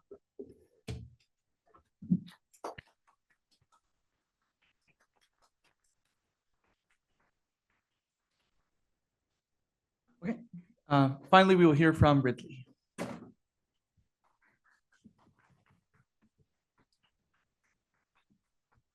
Always much nerve-wracking up here. So, hello everyone. My name is Ridley Smith, and I'm a sociology and family studies student. And I'm proud to be one of your VP external candidates today.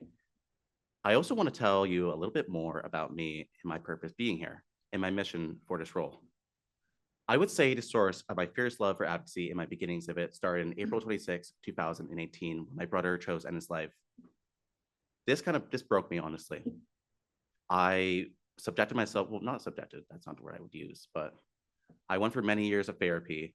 And when me and my family came back to it, we decided how we want to make the best of the situation and how to improve our community.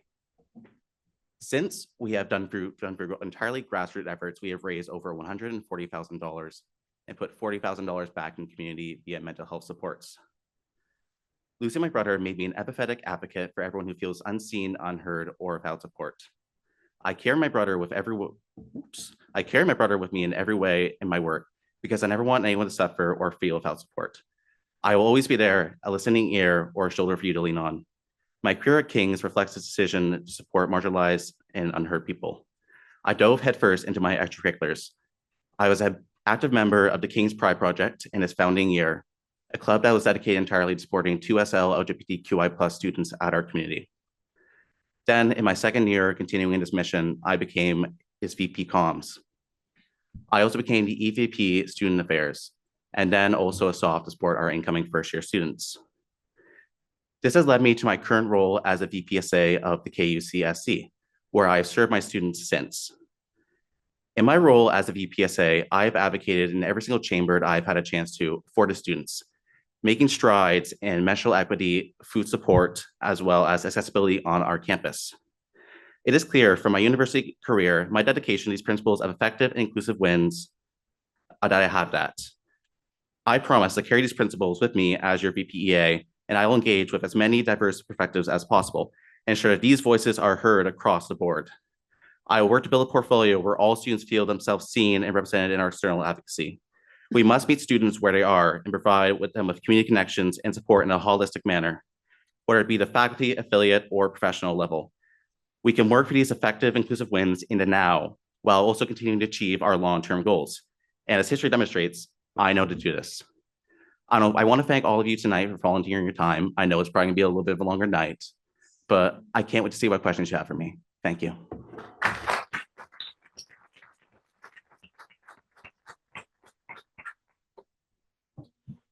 Thank you to all of the candidates. We will now move into our first question period, which is for 30 minutes. And I remind council that these are questions posed for all of the candidates.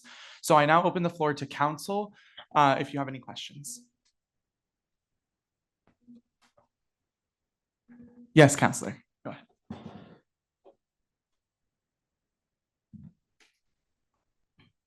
ahead. I just wanted to ask, I heard this from some of you, but I wanted to give all of you the chance to answer this. But can you tell me about a time or how you've interacted with either municipal or provincial level government to work on them with either policy or anything relating to that to show that you have the capacity and the ability to, advocate for students in policy making?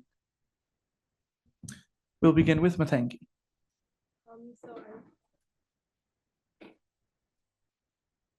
So I would say the primary experience I've had working with municipality would be last year when I was able to work in the lobby week with the past VPEA and the affiliates in Fanshawe. We were able to meet with some city councilors, which was really great. It was honestly a strange meeting, I will be honest, because it was during last year when Brescia was closing. So I did get asked some uncomfortable questions where I wasn't allowed to answer, but I still was able to successfully get through the meeting and divert focus back onto student needs. For example, they asked me what are they going to do with Brescia's land?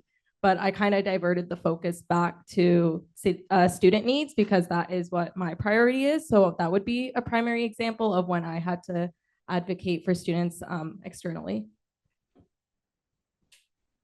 Yeah, thanks for the question. On my role on the Engineering Student Societies Council of Ontario, or ESCO, I served as VP Advocacy last year, and there was kind of two things that I did during that role. So one of them, I was able to go to an industry day with one of our professional partners called the Ontario Society of Professional Engineers.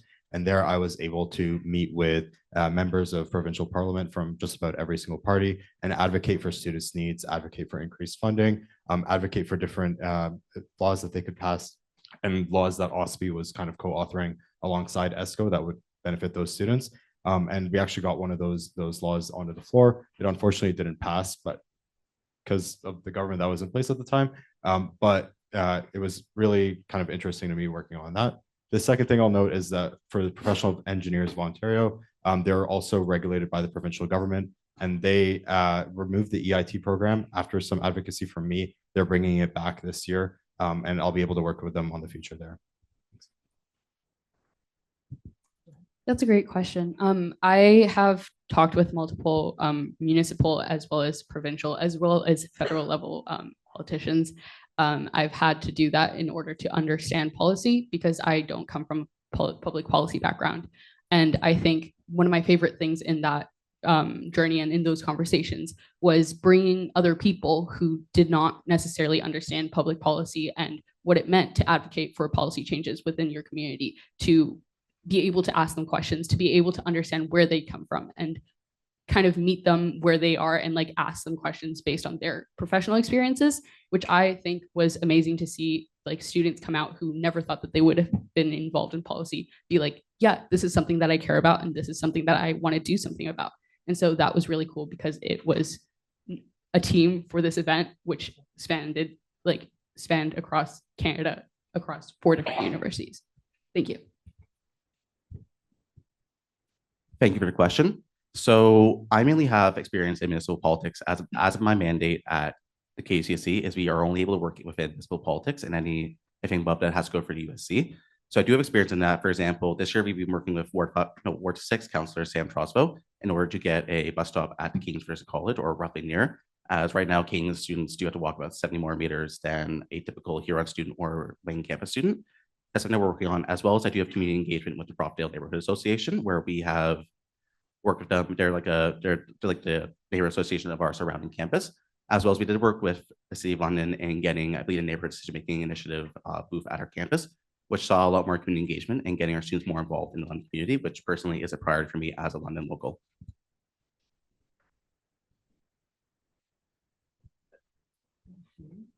Okay, other questions from council?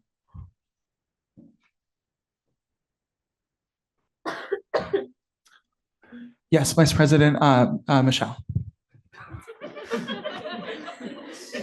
I'm using first names today. Thanks, Mateen.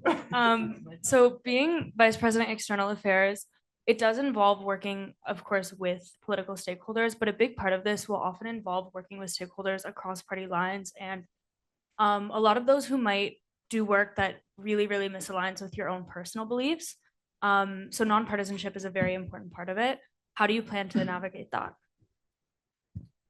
Yeah, so this was something that I had to deal with firsthand as ESCO VP advocacy, meeting with members from every single provincial party while on ESCO. And I was able to kind of navigate that by building a relationship with the members of provincial parliament, no matter who I was dealing with, kind of getting to understand them and getting to understand what their viewpoints on the issue at hand was. So in terms of like student funding, I wanted to understand what their current concerns with the way that things currently work were and what changes they would like to see, and finding the middle ground to see how we could kind of come to an agreement on that topic. And I was meeting with some, very conservative MPPs at that meeting. And by the end of that conversation, we had found some middle ground and found some wiggle room where I was able to get their position to change a little bit and get them to kind of agree with some of our points and see the need for those points.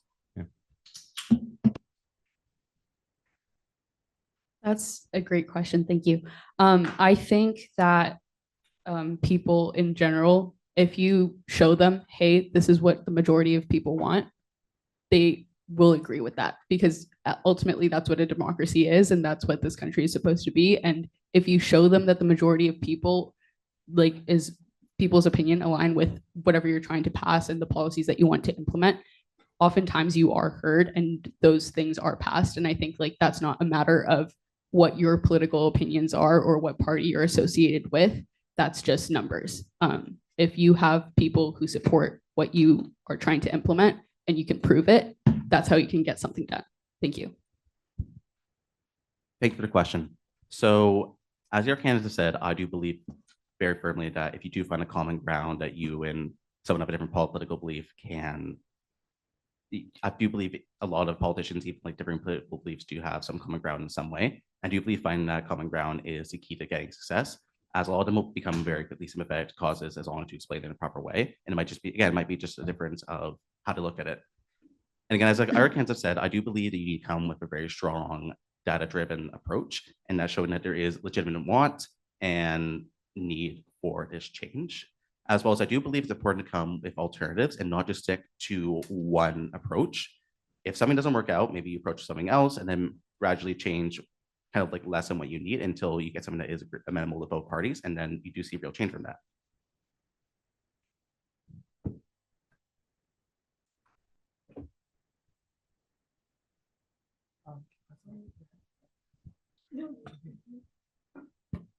Thank you for the question. So I think one thing that also I emphasize in my platform is building a consistent way that we advocate.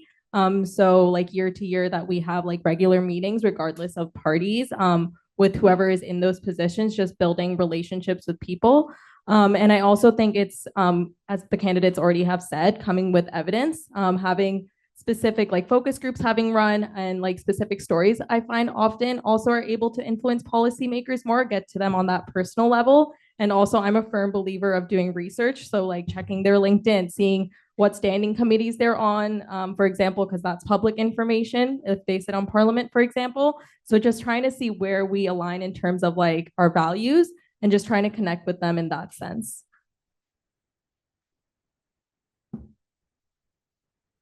President Kalajian? Okay, so thank you, everyone. I am really happy to see so many people running for EA this year. It's really, really lovely. I know Michelle can concur. My question, that was not a dig. I don't know why people are laughing. Okay, anyways. Yeah, my question is, which vice president are you most excited to collaborate with? I think a lot of what we talk about in these conversations is about what you do outside of the USC, which is obviously super important. You don't get called VP vacation for no reason. That was a dig. But I would say that there's a really big part of collaboration in-house. So whether that be engagement, services, orientation programming, all of these things, I think it's really cool to see how advocacy positions can really collaborate with the other VPs.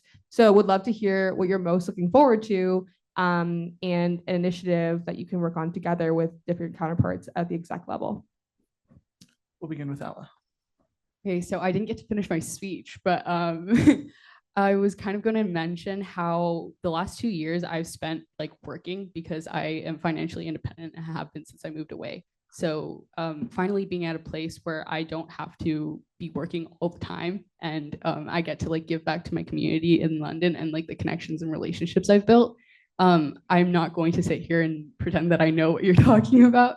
I am just learning about the USC and everything that happens on campus. And I think I've missed out on a lot by having to focus on working and providing and paying bills. But I'm very excited to see what those can offer. And also, even if I don't get elected for this position, I'm really excited to see and understand and learn more about the USC and what happens on this campus. Thank you. Thank you for your question. It's a pretty tough one for me between VP Student Services and VP Student Engagement, I have to say. But if I had to choose, I would say VP Student Engagement. As I'm running on a very engagement-heavy platform, I think some of the points I want to do is I want to do like a student financial aid fair. I want to expand attendance right fair, as well as I want to do an initiative called Puppies in Politics. So definitely getting those events up and getting our survey numbers up, as well as getting more people to know exactly how external advocacy affects them is something that I am focusing on. And using the newly revamped, I believe, media department that the USC is doing this year, as well as collaborating with the newly online VP student engagement. No, online isn't like active and like super useful. The VP student engagement role is something that I am very interested in doing, and I believe is a priority to what I want to do if elected VP student, well, the VP External Affairs.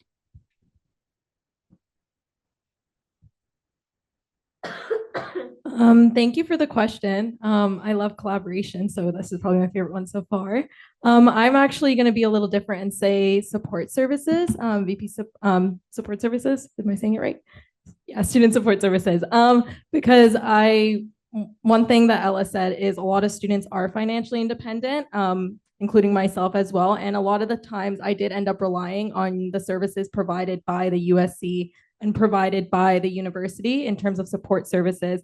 And one thing that really stuck out for some of my consultations is the fact how we can connect the like rate of student support service use with what's happening externally. So I think it's really important, I guess, that I kind of do more external advocacy, I guess, to get us more support for the things that we're doing and more recognition for the supports we're offering. For example, like Free the Dot, or like even our food support services. I think we need to be more recognized and have, I can also connect us to grants and stuff like that in my role. Yeah. So I'm old enough to remember when this was all one student affairs role back in the day, and it was actually split into two roles as external affairs and university affairs.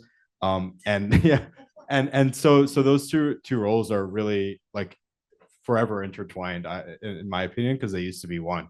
And so I'd really like to see a lot more like forward-facing those roles working together. So things like the advocacy roundtables that are on my platform, I want to join those roundtables. I want us to be kind of the face of advocacy, and I want us to be doing a lot of more stuff together. Because even in my consultations, when I was talking to students, a lot of the issues they were bringing up, they'd be like, oh, I think this is a UA issue, but maybe you could do something about it. Or this is an EA issue, you could do something about it. In reality, they're all both, right? All advocacy issues affect both VPs. So we should be working on them together and working on solutions together.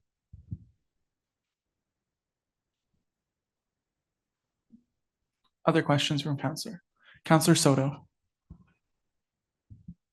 Hey again, guys. First of all, thank you to all four of you for taking this upon yourselves. You guys did great. As a poli-sci student, I'm a little biased, but seeing you guys here for EA makes me really happy. So following up for my question for you four, external affairs and the initiatives that come with it take time when you're going through the bureaucracy of different political governments and external actors. So my question for you four was, how have you accounted for continued turnover of current VPEA initiatives with presumed consultation with the current VPEA? So seeing as there's probably initiatives that are still ongoing that need to continue with the incoming shift in governance, what have you guys accounted for that if you've been able to meet with Michelle? Thank you. We will start with Ridley. Oh, okay, we're good. So sorry, it is very loud and it's blaring directly in my ear. So I would say definitely for my consultation with Michelle, the issues I really drawn on was focusing more on municipal politics and getting more involved with the city itself. Given that out of the 42 consultations I did, I would say maybe about 20 of them stated in their first question that their immediate issue they're facing was transportation. And given that it is a very municipal focused question, I do believe focusing on making a strong approach with the municipal government is something that we need to prioritize on. So that's kind of like something I've drawn, as well as getting more for student engagement with the VPEA portfolio and teaching students exactly how external advocacy affects them. Hence why I am running on a very student engagement heavy, initiative heavy platform. It's basically a direct result of my consultation with Michelle, I would say.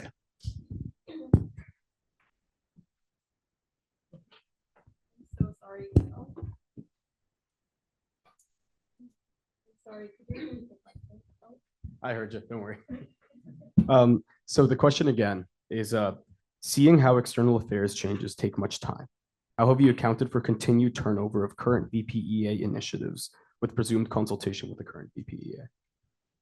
I guess I also have a little bit of an advantage having been in external affairs this past years as a coordinator. I am off right now though, don't worry. So I guess one of the things that's coming to my mind right now would be like doing more of getting out the vote, especially with the potential of a federal election coming around, and just figuring out how we can target students even when they're off campus if it happens during the summer, and also working with like the professional schools and people who are still on campus during exams during that time, if it does happen. And another thing I want to keep prioritizing is our ongoing collaboration with USA, and making sure that we're building strong relationships with those schools and figuring out other ways we can increase knowledge of our advocacy efforts across students. But I would say those are the things I would do. Yeah, so after consulting with Michelle, I think one of the best things that kind of came out of our conversation was understanding the new coordinator kind of role split for next year. So now they'll actually have like a municipal coordinator and then a provincial and federal coordinator for next year. And I think that'll hugely help me kind of prioritize my role and actually utilize the team that I'd have under me more effectively and be able to delegate tasks that way. And then in terms of, obviously I agree with the Get Out the Vote campaign. I think that'll be a huge push. And then prioritizing the federal and municipal side with those two new coordinators and really being able to use them to my full advantage. And then, yeah, actually, yeah.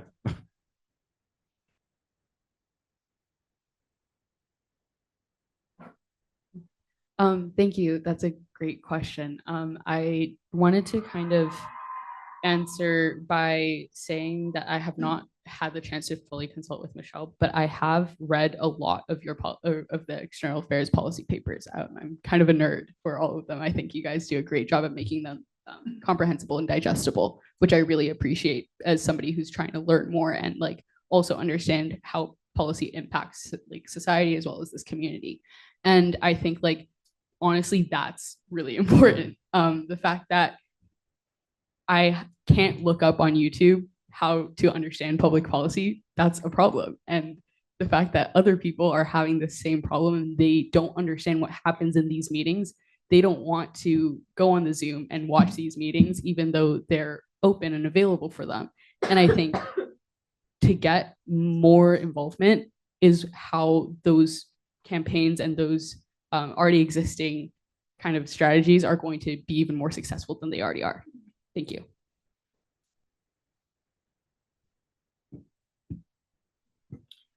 Okay. Other questions from council? Yes. Sorry. Oh, okay. President-elect Henriquez.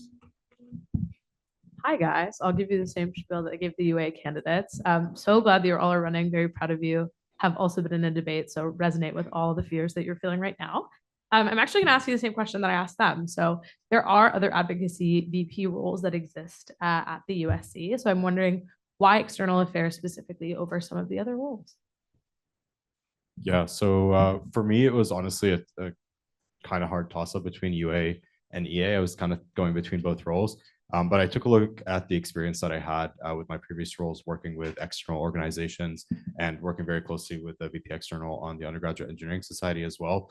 And honestly, after some conversations with some current people in the executive on the USC, I decided that the external affairs role was the one that more closely aligned to my interests. And the second part of that answer is at one of the first conferences I went to, I actually got to see a member of parliament. And he was one of the only professional engineers in all of Parliament. You know, there's a lot of lawyers, a lot of doctors, a lot of former teachers and stuff, but very few engineers in Parliament. And he was really encouraging us to kind of get involved in the political process and actually be part of things like this and run for positions like this. And, you know, I thought about it and said, I could probably see myself up there and I think I could do this work and thought I'd go for it. So that's why I picked this.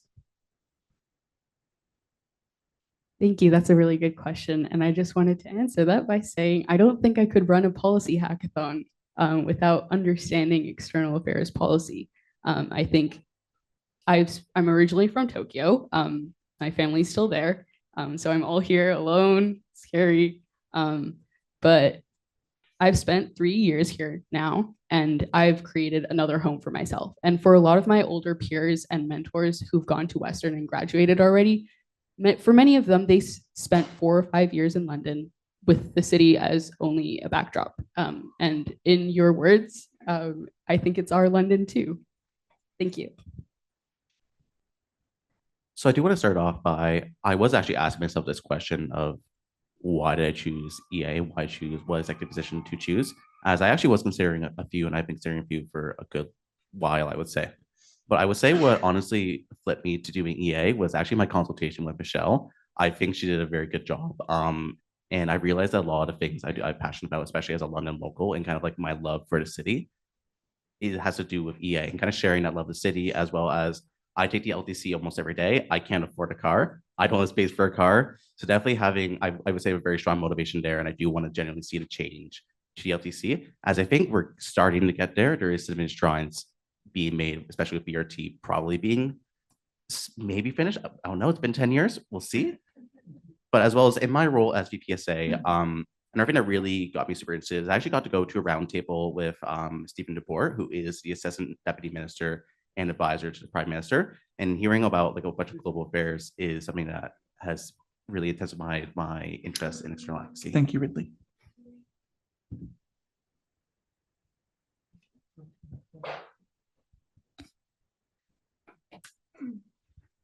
I'm so sorry, but I think it was really obvious for me when I applied for VPA. I think for me, just being as a coordinator this year, and also like the experiences I've had in leadership over the years, especially as Brescia Council president, I really got to see the limitations of like what schools can actually do, and especially with the international cap coming in, and the effects it's going to have on funding, especially on smaller institutions. It kind of just made me realize that all the different parts of the university may be great, but if the government's not funding us, the parts aren't going to be working well together. So taking that away from my experience last year at Brescia kind of really motivated me to go into external affairs. And I will also say that my consult with Michelle was probably really the thing that locked it in for me. She really sold the position. So I'd say that's why I decided to do EA.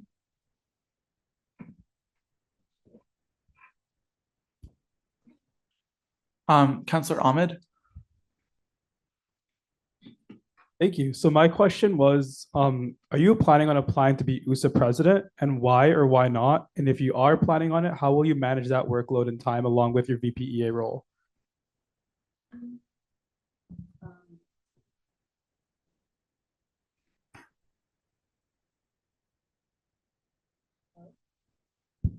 There we go. Thank you for that question. I am not, just because I don't necessarily understand USA to like the full potential that I should to do that. I am, again, still learning, but I have done a few coffee chats had a few conversations with many people who are involved in USA across many schools in Ontario. And I think that they're all very willing to help teach me and help guide me. And I also know that if I do get this position, that there's also people within this community who are willing to guide me as well. Thank you. So as I put on my platform, I'm actually not planning to run for the USA presidency. I do firmly believe that USA is absolutely vital to our provincial politics, and that we should definitely continue having our involvement in it, such as involving them in our attendance right there. However, I do believe with the goals of having to establish a strong federal body and figure out how we want to advocate to the federal government, given that we're not really going to be involved with CASA for at least next year, I believe that has to take priority over being USA president, as well as I do have a variety of UW-based initiatives and programming that I do want to do. And I do want to make sure I do have the time, as well as I do have a very large time commitment in that I'm committing to going to, I think, each faculty, professional school, and affiliates GAs twice a term, more if possible. So I think my affiliates lie more, my priorities lie more at Western and more so completing the very daunting goals that are set for whoever wins this election.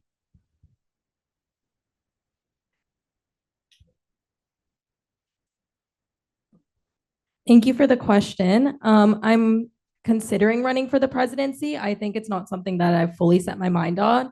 I am planning on running for an executive position, but I think that's not a decision I can fully make until I sit down with the executive team and see where our priorities lie as a team.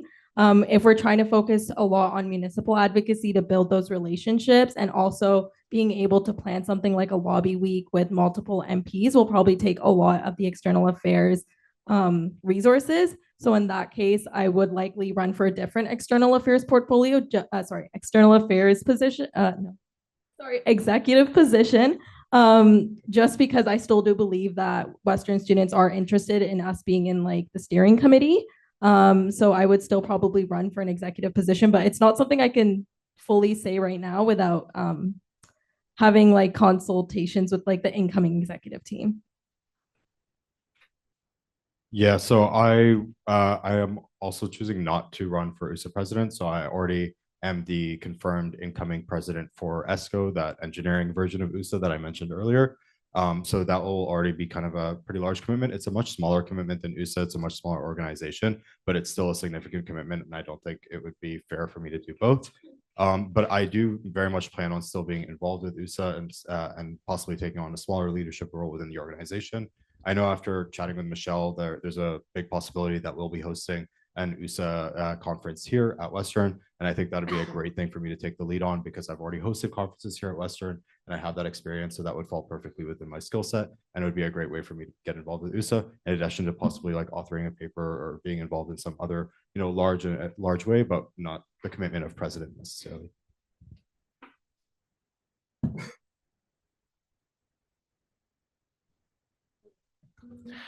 All right.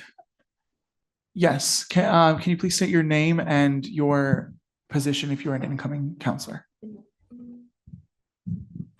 Hello, my name is Dylan Thompson. I'm incoming faculty president for social science. Okay, go ahead. The needs of students are rapidly changing. How do you specifically plan on gathering and implementing student feedback as your initiatives progress? Thank you. We'll begin with Ridley. So something that I have mentioned on my platform that I strongly believe in is I do want to conduct town halls and have very open discussion with students. I do want to investigate the possibility of having drop-in office hours for my position. If that is a possibility, I do believe it could be done. I want to be able to have face-to-face conversations with the students and see where the needs are changing, how they're evolving, As well as my platform, I've purposely left a lot of flexibility in what I want to do in terms of student supports. But I would also say my platform is based on entirely providing local connections with supports. That's kind of how my response on it, I would say.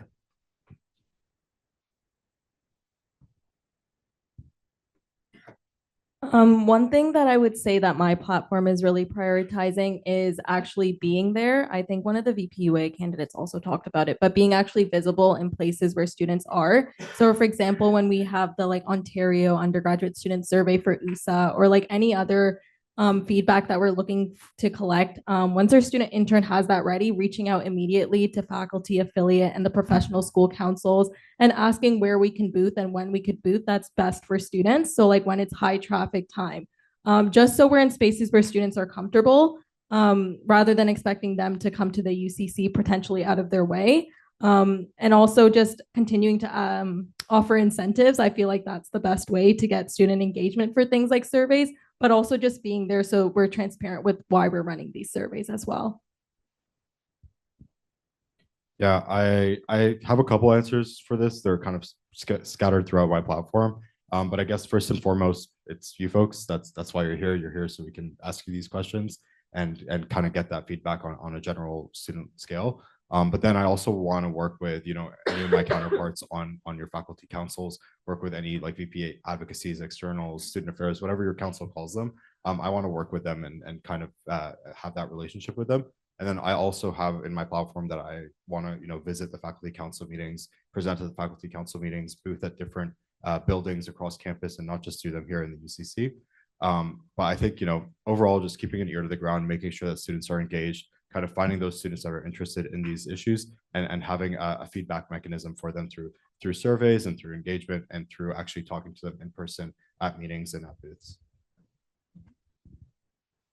I think people forget that everybody is human, like very often. And I think feedback is one of those times where it's like feedback can come in the form of you having a conversation with a friend and you just put it into your notes app. Like that's feedback. And I think to like get that on a high level means like not just like showing up like UA candidate said, but like to make sure that we're not double showing up and like doing the same thing multiple times.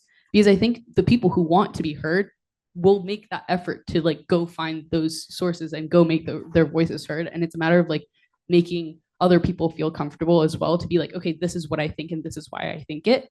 And I think that comes from you just showing up. Like that comes from being involved on campus as well as being involved outside of campus, talking to people, being friends with people and being kind to one another and genuinely using those like small moments of feedback and putting it into your notes app and communicating that with council and everybody else involved. Thank you.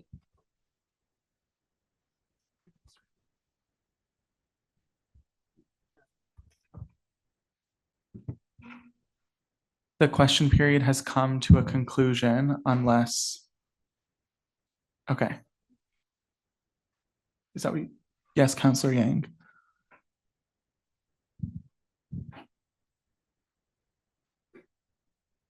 Motion to extend 15 minutes. Can I please have a seconder to introduce the motion? Councillor Matsukawa. Are there any questions regarding the motion? Are there any points of debate regarding the motion? Okay, by show of placards, if you are in favor of the motion, please raise your placard now.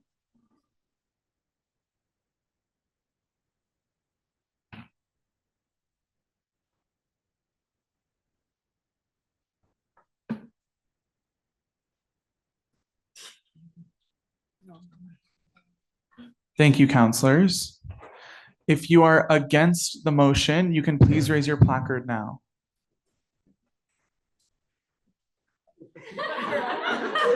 My goat. This is if you are, okay, yes. Okay, thank you, councillors. And if you are voting to abstain from the motion, please raise your placard.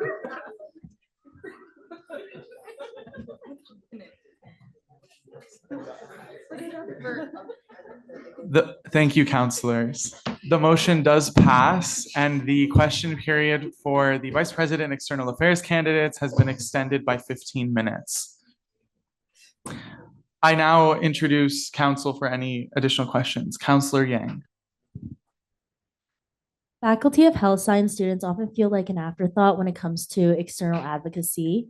How do you plan on addressing their needs when lobbying to the municipal, provincial, or federal level, especially considering that many of us are out in the community on placement or practicum?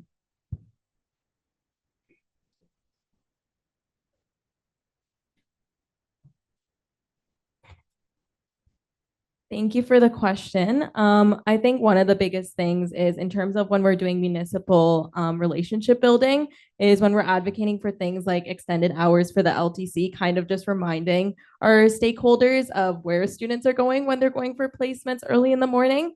And why they need it, and just collecting more data on the number of students and which placements they're being in, like which hospitals and stuff like that, and being able to present that to the municipality, and also advocating provincially for increased grants for not just health science students who are in placements, but like, for example, medical school students who are in healthcare placements who are that are unpaid often. So that would be some of the priorities that I have in my platform in terms of specifically for health science students.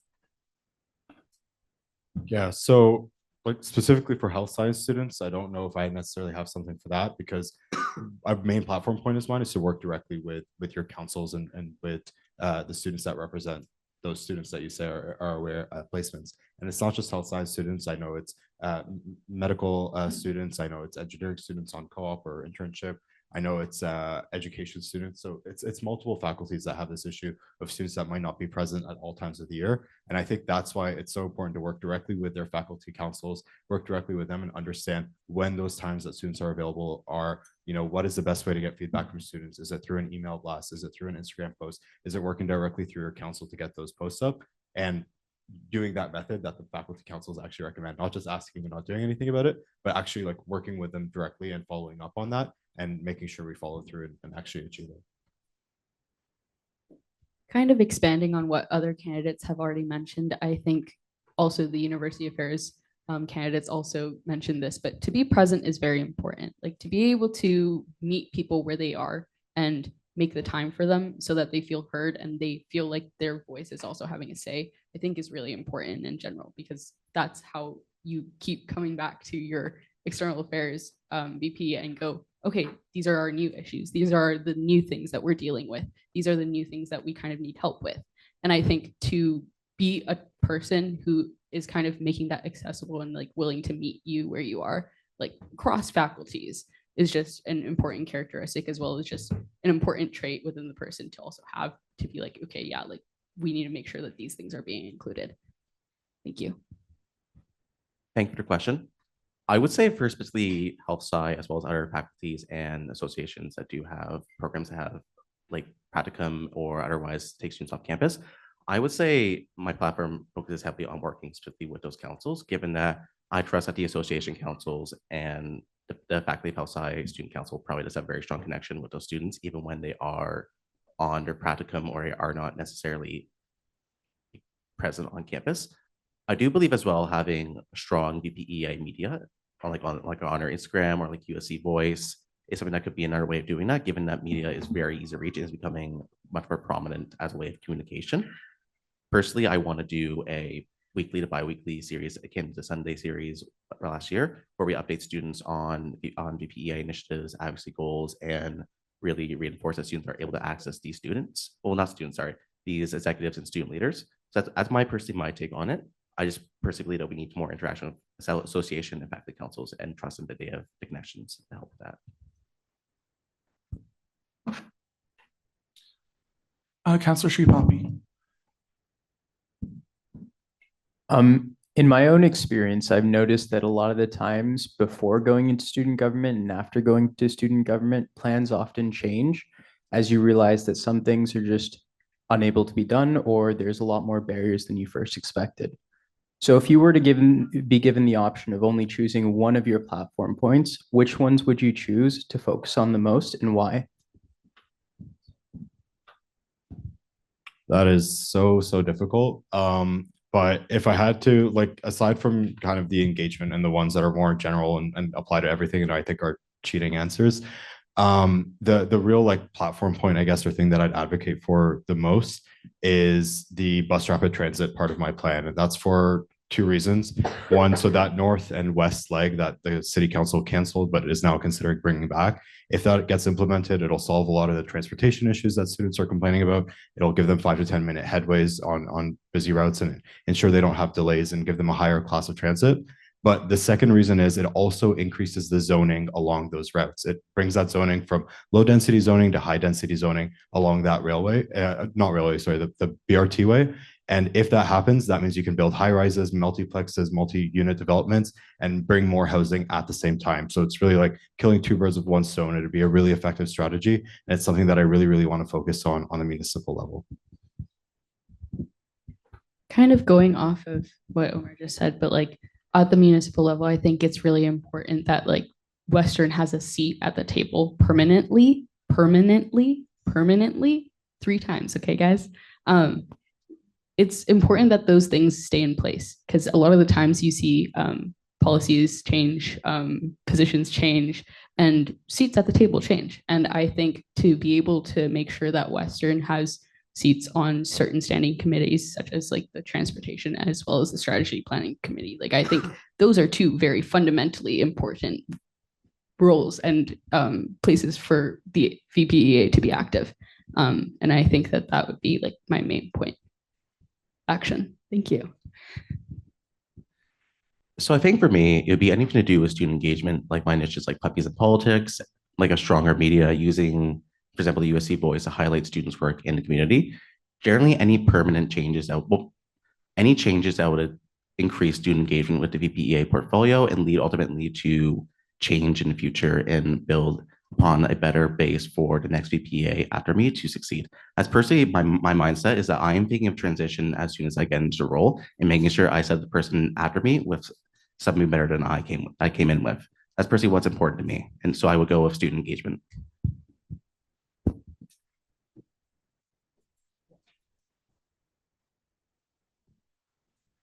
Thank you for the question. So I would say the first thing, or like the thing I would prioritize is creating a long-term advocacy strategy for external affairs, just because, again, like many of our points that we're advocating on and our priorities are very much long-term advocacy goals. And it's really hard sometimes when it's year-to-year turnover to just make sure that we're consistently attending meetings in City Hall and stuff like that. So just making sure we're building like a long-term roadmap in a way, and kind of just also making that visually accessible for students on the website and summarizing like why are we using this, why are we writing this policy paper, what are the key points, where are we going to lobby it, what are we hoping to achieve to lobby with this, just kind of so it's more like accessible for students really. So that would be my priority.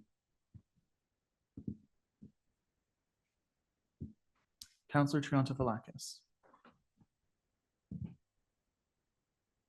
Hi again. So the VPEA role is often seen as an operating on a larger scale and can sometimes feel disconnected from the student body. How do you plan to bridge this gap and ensure that your external advocacy efforts remain connected to and reflective of the broader Western community?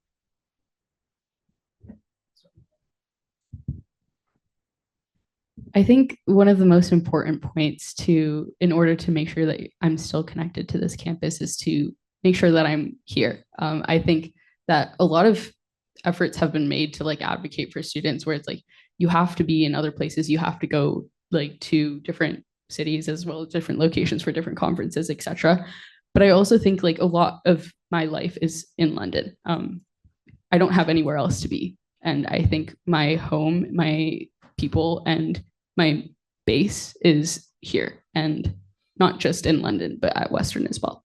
Thank you. Again, personally, I am running on a large platform to do with student engagement and getting more students involved with the VPA portfolio and knowing how it affects them. So I believe making sure I stay connected with students would be an absolute priority for me. As I mentioned earlier during like the question period, I am fully committed to doing town halls. I want to go to your faculty assemblies and I want to make sure I am being questioned by our students, I'm being held accountable by students, and they see me being present within their communities. I think that will lead to people recognizing that the EPEA is there for them and also recognizing in verse how they can help with like initiatives and how they can get the real change that they want.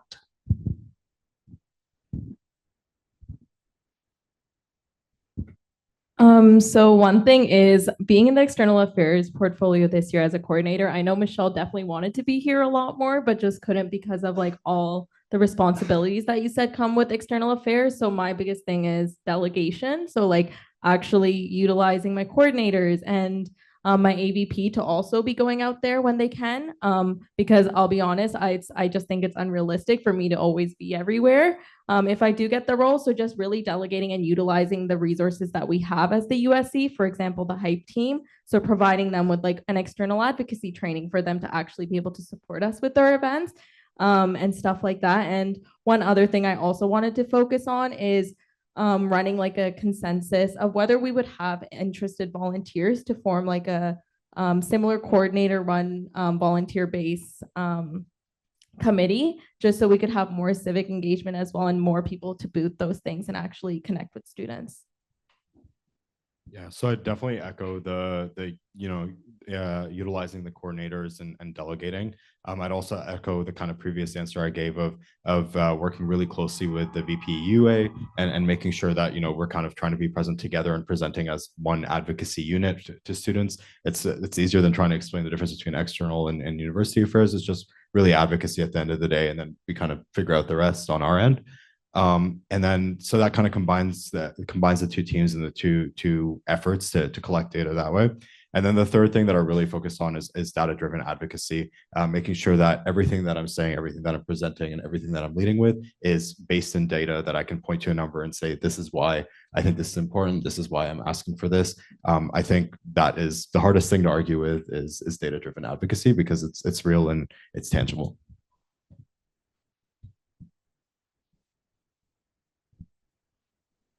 Yes, from the gallery.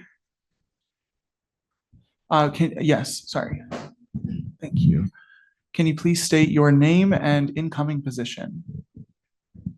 Hello, I'm Hamza Wasi, incoming King's Counselor, and I was gonna wanted to ask, how will you communicate with the student body about your efforts of advocacy and why it's important, especially when putting a dollar amount to it, as USA and CASA, which failed last year, entails some dollar amount. So how will you go about that?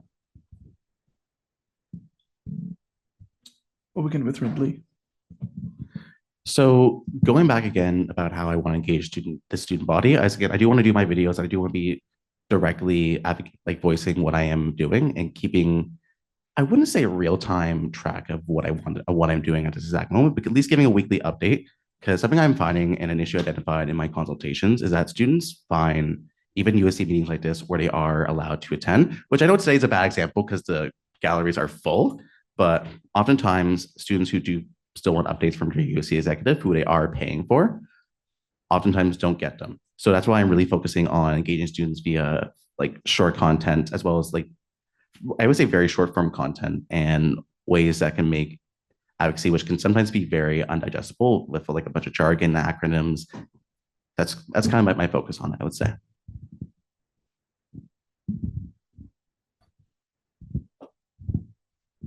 Thank you for the question. One thing I really want to prioritize during my time, if I do get VPEA, is kind of actually breaking down what USA and CASA is. I do understand that like that is not something I can expect a student to know what it is when most students don't even know what USC is. So for specifically about USA and CASA, going out to faculty councils in the beginning of the year, whether that's myself or someone in the external affairs portfolio, to really break down what USA and CASA are. Obviously, I know we're not going into CASA this year, but in terms of federal advocacy, breaking down what it means that we're not going to be in CASA and what it means to not have that infrastructure for advocacy. Kind of just breaking those down. One of my priorities for advocacy is also having a Why Do We Do Federal Advocacy campaign, just to really introduce students to what federal advocacy is before we try to explain to them what CASA is, just so I can set a foundation up for the next VPEA. Yeah, thank you for your question. I really like the fact that you put it into financial terms and to money, because at the end of the day, for some students, that's really all they care about. They want to know where their $4.30 something or whatever the advocacy fee is going to. And I think it's really clear to kind of show them where it's going to, and in dollar terms, kind of reply to that question. And so I know when we were trying to join CASA, part of that referendum campaign, we gave out little pamphlets that said, through CASA advocacy, we saved you interest on student loans federally, and that saves the average student, $170 or whatever it is over their time. And so putting things in dollar terms and giving that to students and having it on postcards, on posters, on Instagram posts, and letting students know that your $4.20 are turning into whatever it is, $180 for interest-free loans. That's putting it in like real financial terms that students can digest and understand, and that's more of the kind of advocacy wins that I want to highlight on in the future. Sorry, would it be possible to hear the question one more time?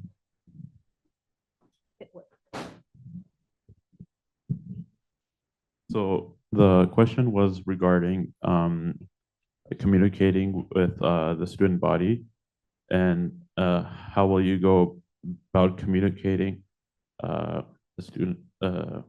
communicating to the student body regarding your advocacy, the importance of it, and explaining to them the benefit of giving that dollar amount that they give from the tuition to student bodies like USA and CASA? That's a really good question. So through the policy hackathon hiring initiatives that I've currently been running, I managed to get a bit of engagement on our hiring post that led to around 35 resumes from across like Canada universities and across like 10 different programs, which I thought was really cool. And so I think to leverage social media and I'm personally a very big fan of AOC. I think she does an amazing job of sharing what happens in Congress, sharing what happens in her job, and as well as in her day-to-day, using the time that she makes food for her family to answer questions that people might have. And I think to have some sort of social media platform where I'm able to also share that, and I think I'm also unique in the sense of my reach on social media does mostly span outside of student leadership. So the feedback that I do get when I do share my content is often very much from people who don't necessarily know a lot about USC, which I think is pretty cool and can be leveraged. Thank you.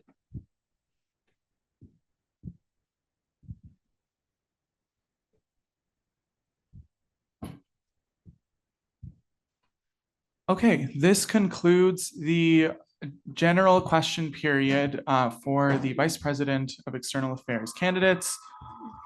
Yes, Councillor Malabanan. So sorry here. Can we just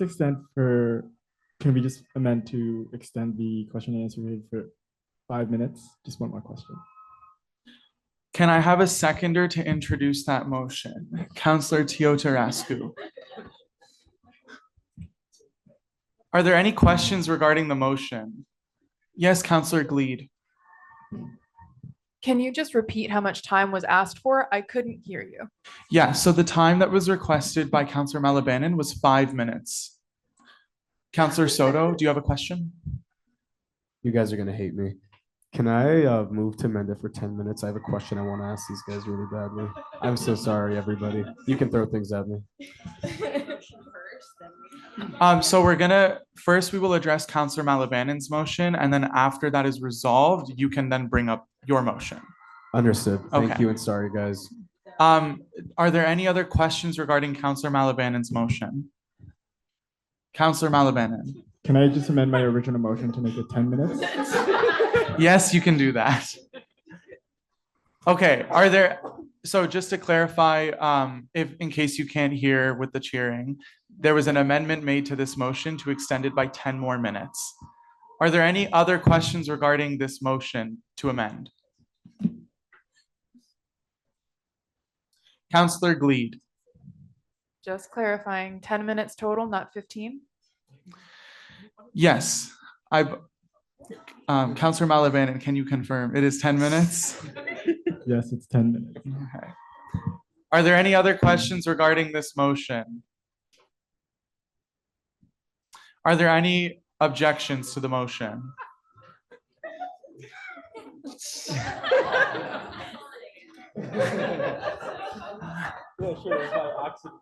Okay, given as there are no more questions or objections, we will do a vote by placard. So if you are in favor of extending the general question period by 10 minutes, please raise your placard.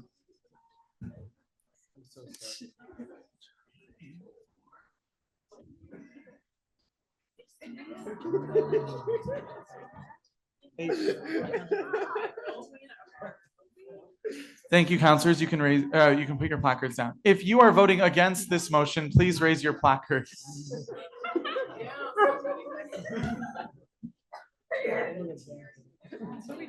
Voting against. I count 9. 1, 2, 3, 4, 5, 6, 7, 8. I'm just glad you got that sorted. My displeasure has been made. Thank you, councilors. If you wish to abstain from this motion, please raise your placard. 2.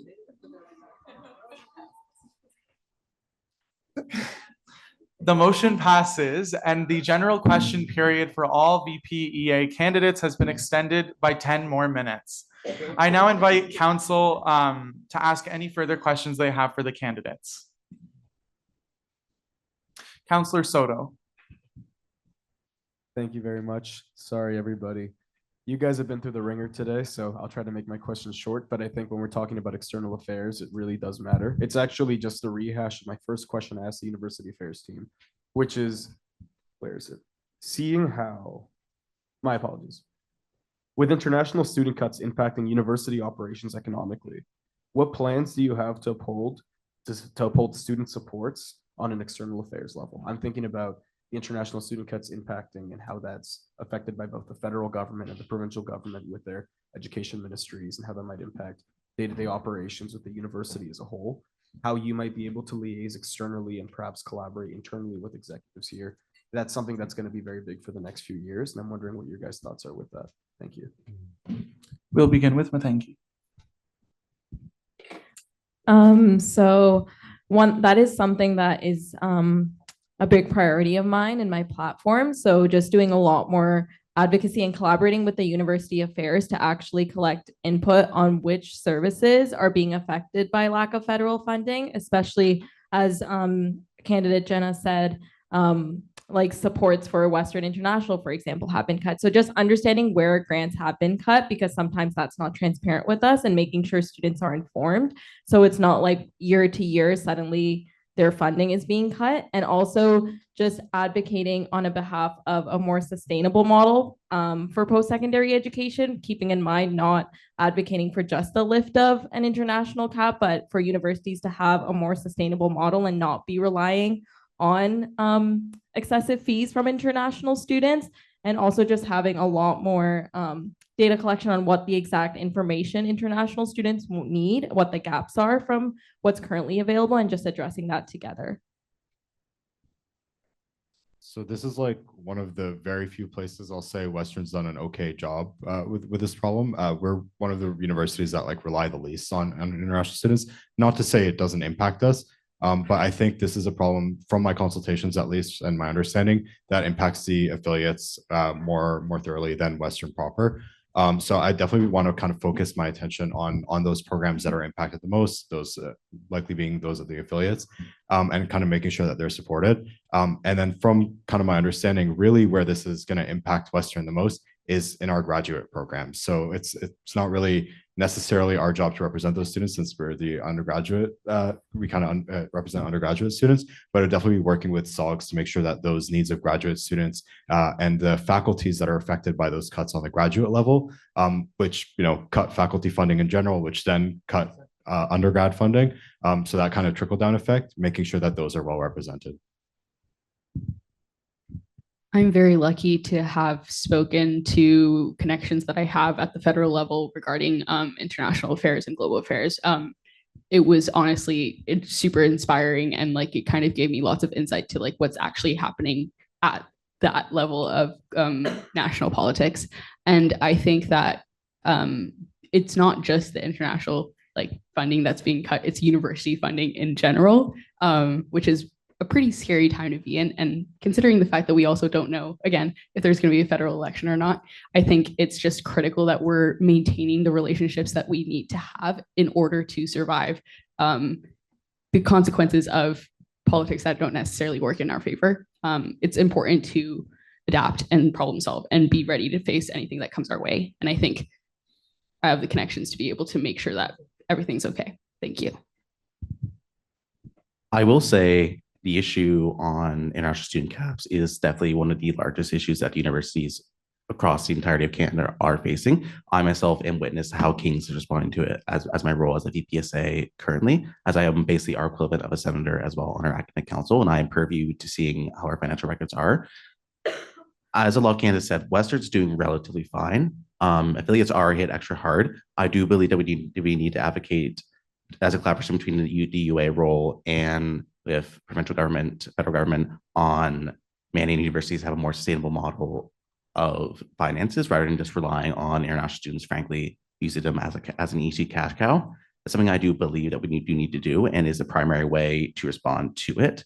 As given, in my opinion, there is a relative instability in the federal government right now, it might be very hard to conduct federal advocacy when our MP might be changing in the next 6 months. So a lot of relationships could be thrown aside.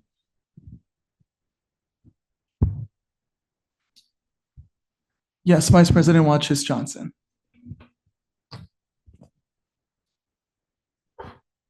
So I think one of the first questions that you guys got was related to relationships with stakeholders and relationships with politicians, which obviously is a huge portion of the job, is how you're actually sitting down and having those conversations with stakeholders. But a big part of it, so much of the job that I think is often overlooked, is the prep work that goes into that. And most of that comes from writing policy and presenting, good and effective and policy solutions that a government may actually agree with. So can I hear a little bit about, I guess, maybe what experience you have related to this, or what your approach to writing policy and policy recommendations specifically would be? Yeah, so I've been involved in writing policy on the provincial level, but more so recommendation like kind of early on in the stage, and then like the organizations I'd work with were the ones that kind of actually wrote the policy. But more on on my experience as the engineering president right now, I've been involved in a lot of policy with our faculty and kind of with Western as a whole. And a lot of the time before I write the policy, I'll kind of have a meeting with our dean, say, hey, this is what the student wants. For example, we passed a $2 million student fund for student space in the new engineering building that they're building right now. And before we even wrote that MOU with the faculty, we went into them, kind of discussed it verbally first, lined up some of our ideas. Then we went back as a team, wrote out the policy, wrote out the MOU, exactly what we wanted, presented it with the dean, had a few back and forth meetings, and then we were able to get something signed and actually get that space built, and it's being built right now. So kind of taking that experience that I have previously and applying it to these roles of kind of talking to those stakeholders, seeing what they want, going back to the drawing board, and then presenting them at the end. I haven't necessarily had any formal experience writing policy recommendations, but I was invited to a policy proposal event conference, at MIT. And that's kind of where I learned how to use data to inform policies. A lot of people there are very passionate about policies, and they also come from a very heavy data science background, which I honestly thought was really inspiring, because it's really important to have those hard data analysis skills that you're able to use when informing policy proposals. Because again, like we've kind of discussed previously, a lot of the times policies that are backed by hard evidence and hard data, there's a very low chance of those policies being turned down, and like kind of people turning a blind eye to it, because you can prove that it's real and prove that it's informed by actual opinions and actual points and things that are collected by the city. So I think that that's my main point in terms of how I approach writing policy recommendations. Thank you. I will note that most of my experience in writing policy has been either internal reform or purely at the municipal level. Again, my mandate as a VPSA of the KUCSC is that I operate entirely at the municipal level, which typically does not have as many policy recommendations as recommending to the ministers. So I do still have experience in advocating on that regard, as well as, again, I've done a ton of internal reform on my own position and realizing what sort of things need to be brought to date. So I do have skills in that regard. And I will say, in terms of policy, in terms of opposition papers and advocacy papers, whatever term you like to use for them, I am currently offering one right now for the KUCSC, which is accessibility. So I do have experience on that regard, and it is helping build my own experience from running policy recommendations.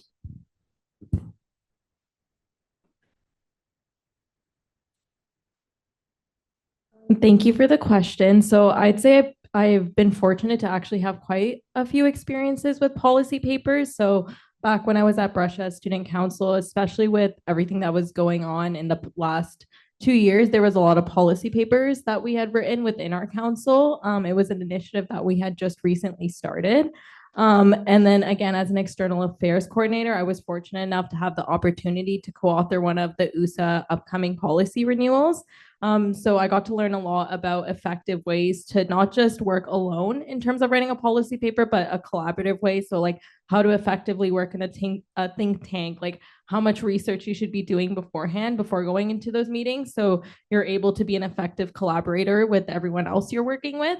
And also just being able to be confident in the ideas that I have. So just being able to use those meetings to like bounce ideas and identify gaps.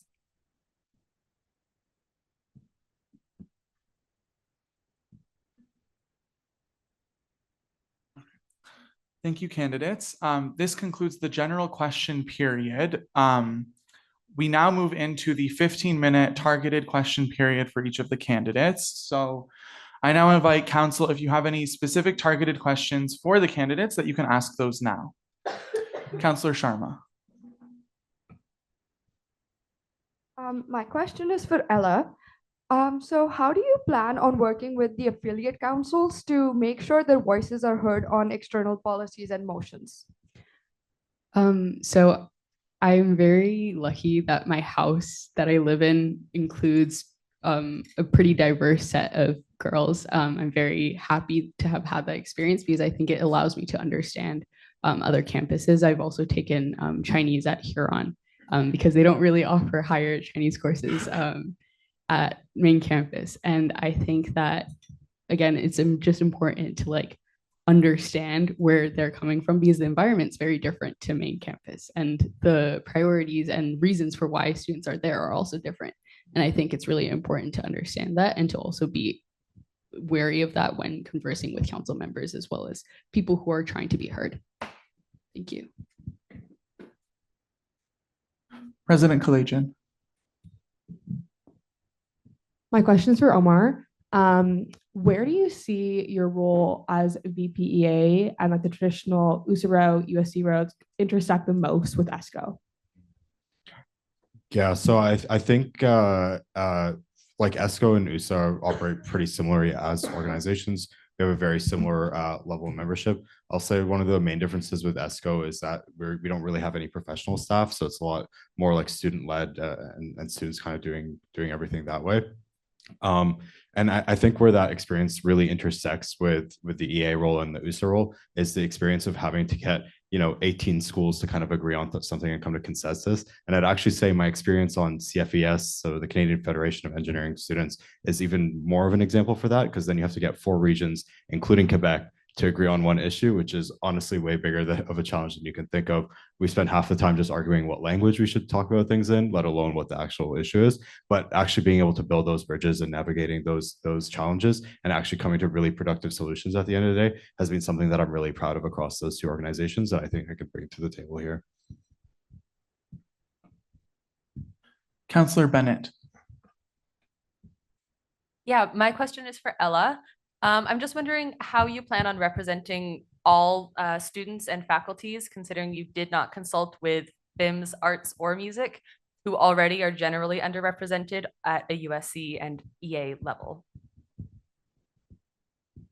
So unfortunately, my kind of figuring out how to do this has been a little bit of a journey for me, to be honest. I actually have not consulted with many people, but I do plan on doing that. And I think that I still have lots to learn.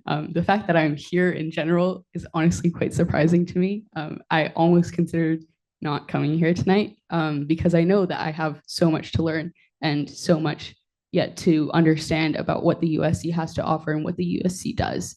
But I think the fact that I had the guts to be here kind of does show a little bit that I do care and that I do have the courage to be able to take on the role and also consult with every faculty and make sure that their voices and advocacy issues are kind of represented by me. Thank you.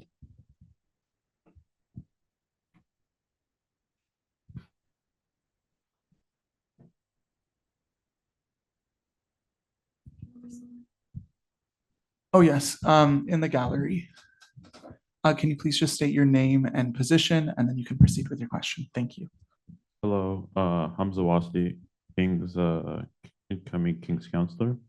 For Omar, I just wanted to ask, how are you gonna ensure communication with other advocacy positions such as the King's VP of Student Affairs? Yeah, so that's a big part of my portfolio actually. So one part of that is working with VP UA on their advocacy roundtable. So that's a pre-existing thing where they have all the different VP advocacies or equivalent positions kind of from all the councils on this roundtable, and I believe they meet monthly. So I want to join those roundtables, and I want to make sure EA is represented on that.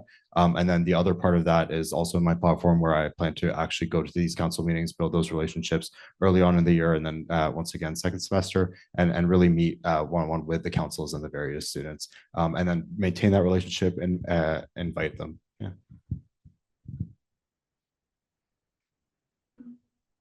Another question from the gallery. Thank you, Emily. Please state your name and position and then proceed with your question. Hi, my name is Oscar. I'm an incoming social science counselor. This is for Ella. So I talked to all of the other candidates, and I had the same question. It was big. And the biggest thing I had was about mental health. That's my biggest kind of mission that I want to deal with in the upcoming year. So for you, I guess, because I didn't get to talk to you, what is your stance on it, and how do you plan on kind of helping me with bringing kind of more mental health services into not only social science but the USC? Okay, so actually the two policies that I kind of mentioned in my speech that made it to meetings that I had with counselors were actually both surrounding mental health, because there's lots of mental health initiatives within London. And I think it's really important that when we're talking about mental health issues, that like we're not doing the same thing twice. And I think a lot of mental health associations within the London area, we're repeating a lot of the same research, we're repeating a lot of the same feedback, and like just opportunities to be doing more and collecting more information and doing other things. Since my first year, I've been very heavily reliant on Western counseling. I'm a psych and econ major, so I'm a social science girly, and I've kind of very much advocated for people to go use the services. I have gotten all of my roommates in there. I've gotten all of my like club people. I even have called and booked appointments for these people. And so it is something I really care about. Thank you. Yes, in the back. Sorry. Can I count? Thank you. Please state your name, position, and then proceed with your question. Hi, I'm Alan, and I'm an incoming USC counselor for engineering. My question is for Ridley. With mental health being something that you're shining a light on, and something that you've dealt with quite a bit, how do you see external affairs bringing more opportunities to advocate for mental health?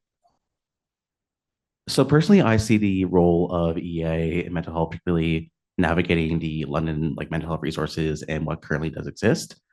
I will say the Western, relatively speaking, does a decent job with mental health. In my own experience, I've used their services, I've used King services. I found it good, but that's mostly a UA initiative. I think bringing light to the crisis lines that do exist currently, bringing attention to that, advocating on improving those, making sure that we have like a provincial mandate to fund like a mental health crisis center, particularly for I would say particularly for university students, given the extreme stress that university students are put on, is something that is very, very important for me, and is something that is very near and dear to my heart. I would say as well, a little bit on the nose for me, but men's mental health is also something that's very important, and I do want to really shine up. I know Movember is something that was very prominent in USC this year. I want to see if we can do further initiatives like that. I mean, I personally can't grow a mustache. I don't know why. Genetics just said no, but it is something that's very important to me, and I do want to see what else can be done. Thank you, Ridley. Thank you.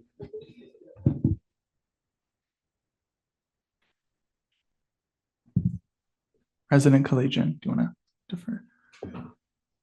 I defer my speaking rights to Vice President Manon.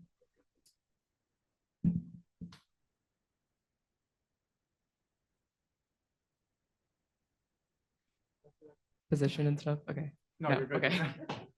My question is for Ridley. Ridley, your platform has a lot of points that fall under both the student engagement portfolio and the vice president external affairs portfolio.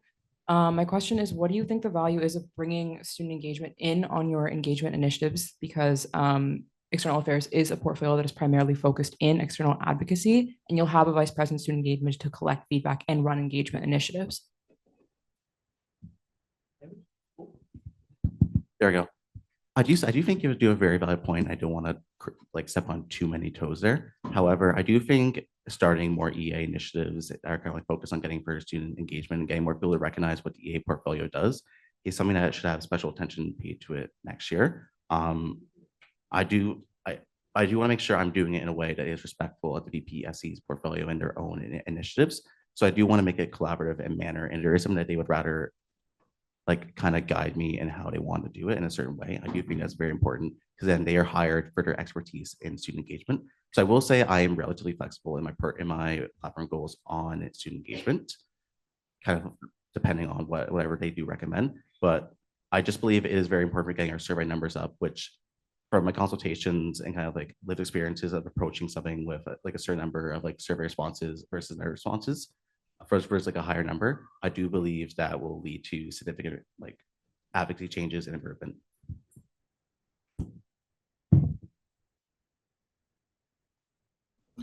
Other questions from council?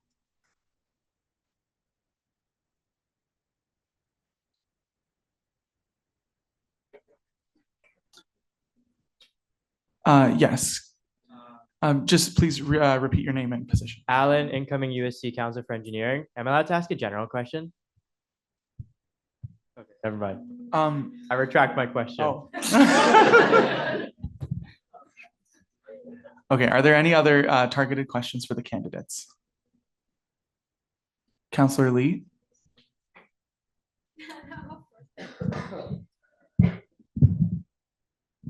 Hi, keep this short. I have a question for Mathangi. I know you're a coordinator right now with the EA portfolio. Is there anything you've done this year that's kind of informed your work or maybe given you a direction you want to move in next year if you were VPEA? So one of my biggest passions was the housing fair rights that I was able to work on with Michelle. So there is some things I would like to change on that I definitely was informed of during my time running that fair. So for example, rebranding it to a tenants right fair, just so we're more accurate with the data we're providing to students, because that's really what we're providing with them. How to be a tenant, your legal rights as a tenant. And also it's more in alignment with other local advocacy efforts. So it just helps us be more collaborative and make our voice stronger to the municipality. And another thing is also expanding the housing fair from beyond the UCC and having it shorter duration, more days across more faculty buildings. As I said before, like one of my things is to really partner with the advocacy portfolios of the faculties, whether it's myself or someone in the portfolio, to go and work with those advocacy portfolios to really engage more students with the attendance rate fair. Any other questions from council?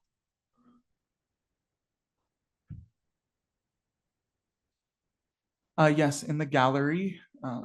Thank you, Ryan. Please state your name, position, and then your question. Thank you. Hamza Wasdi, incoming King's Counselor.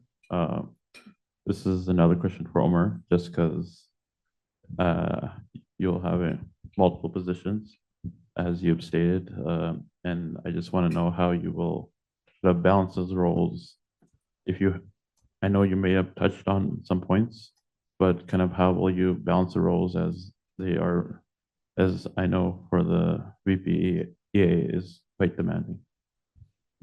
Yeah, so all of my like current and previous commitments are ending as of before this term starts for EA. The only commitment that I will have at the same time as the VPEA portfolio will be my commitment as ESCO's president, so that's the Engineering Student Societies Council of Ontario. It would be a similar commitment to kind of what Michelle is doing, but actually a lot less than what Michelle is currently doing as USA president. And so it would be a much smaller time commitment. It's not a full-time job. There's no paid component to the job or anything like that. And it's a smaller organization than USA is. So it would be less of a time commitment than that, just to give you an idea of how I'd manage it. I'm very used to managing kind of two large roles at the same time. Earlier this year, I was president of the Engineering Society and then also chairing a federal conference by myself, basically.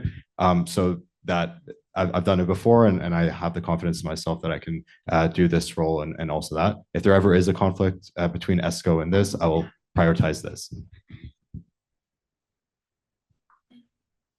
Any other questions from council? Councillor Nasir.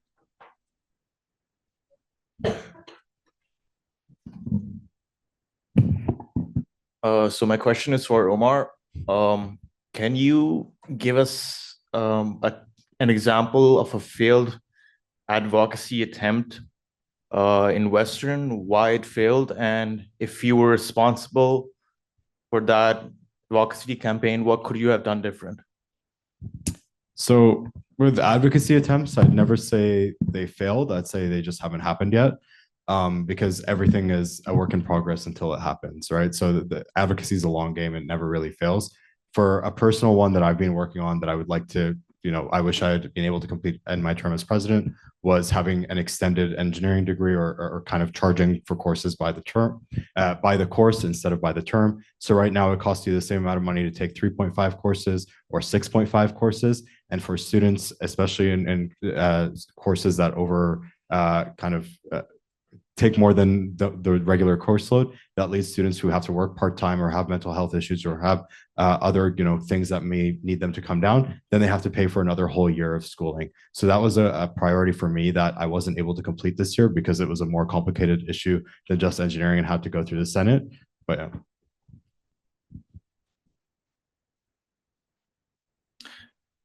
Thank you to the candidates. That concludes the targeted questions section. Let's give a warm round of applause for all of our candidates.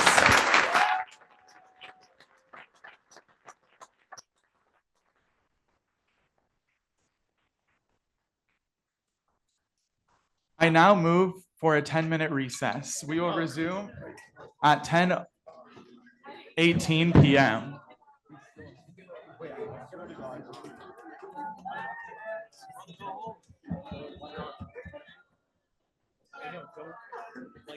Too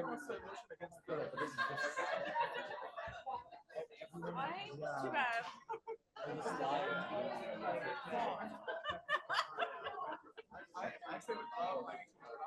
Yeah, I just They want us to save it as a dual slide. You can save it. I'm making a 10-hour.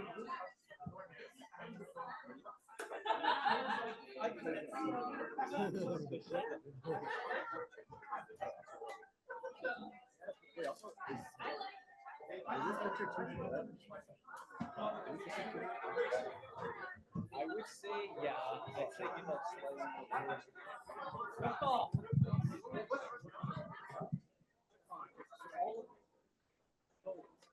I swear to God, somebody asked me. Wait, can we?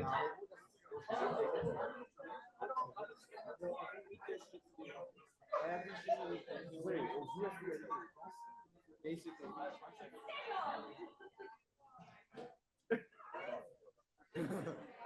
That's what they're talking about.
Take your seats so we can resume the meeting and hopefully get out of here before midnight.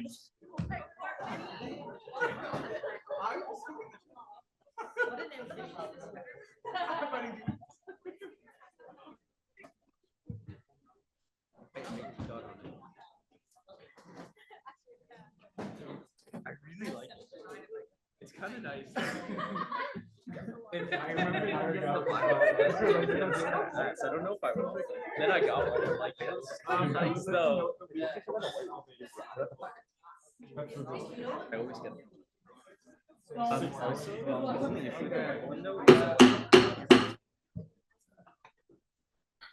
Welcome back, Council. Okay, we will now move into our for action section of the meeting. So this will include second reading of the next, is it six motions? Three motions, and then as well as the debate period for each one. The first motion is the motion to remove the health science resource members from the USC. Whereas health sciences is the only faculty with resource members voted on through the USC election, causing overrepresentation and confusion as programs already have counselor representation. Whereas this has led to inequalities and confusion during elections, giving health sciences more voices in council compared to other faculties. Be it resolved that the USC Policy Manual Council Composition Procedure be amended to remove the presidents of the Associations of Nursing, Kinesiology, and Health Studies as non-voting members. Be it further resolved that the USC only elects the FHSSC president and the 4 USC counselors from the Faculty of Health Sciences. Are there any questions regarding the motion? No, I lied. Are there any points of debate regarding the motion? Are there any objections to the motion?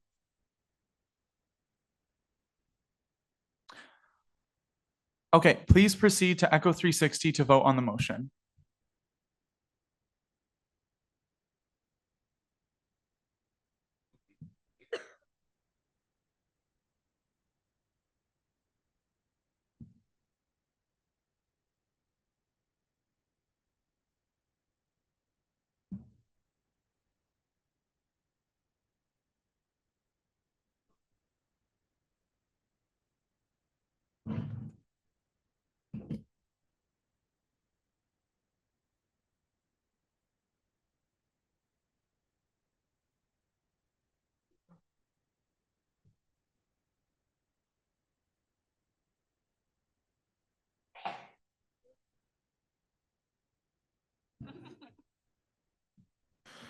The motion passes.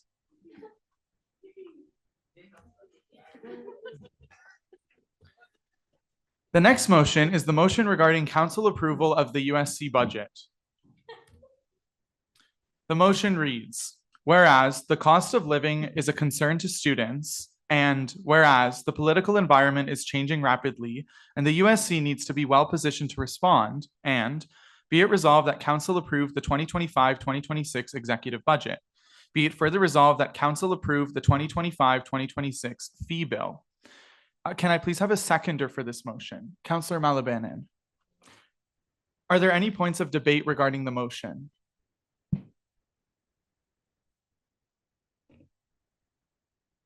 Are there any objections to the motion?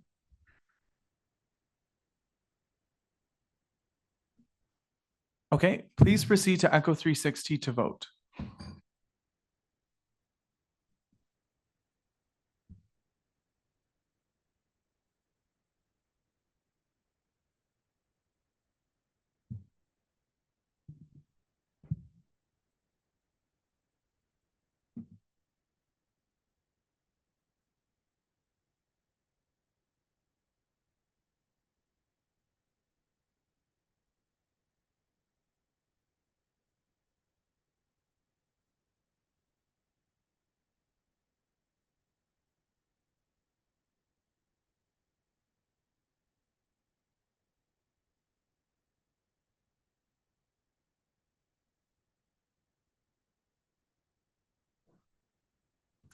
The motion passes.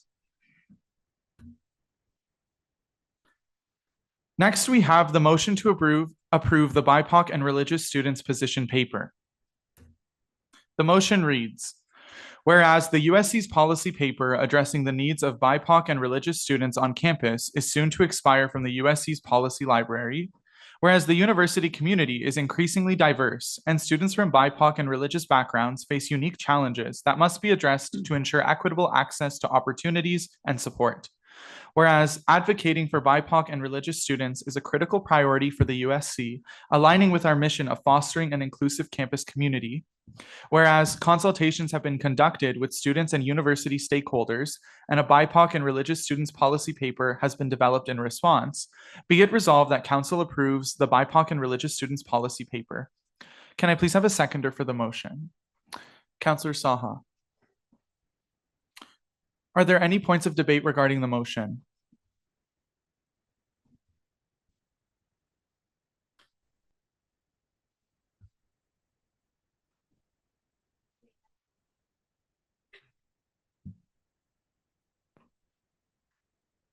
Are there any objections to the motion?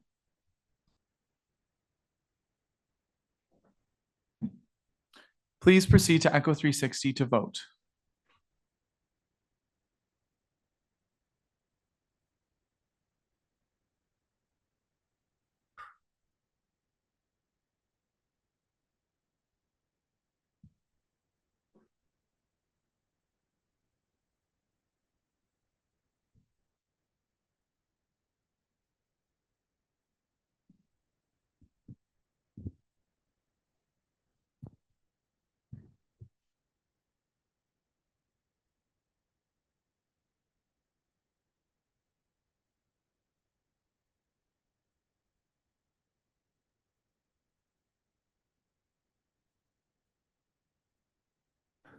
The motion passes.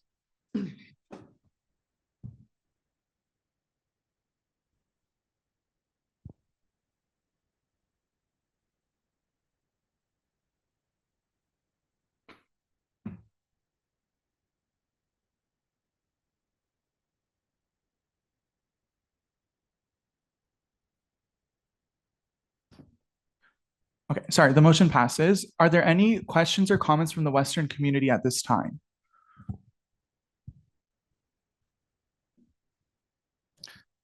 Okay.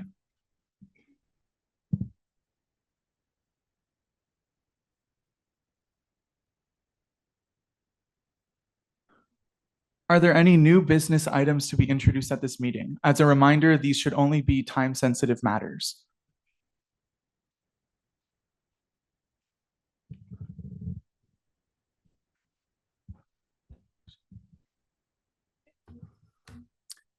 I motion to adjourn the meeting. Shout out everyone. Okay, our mover will be Councillor Smith and our seconder will be Councillor Bennett. The meeting has been adjourned at 10:29 p.m. Thank you very much, Council.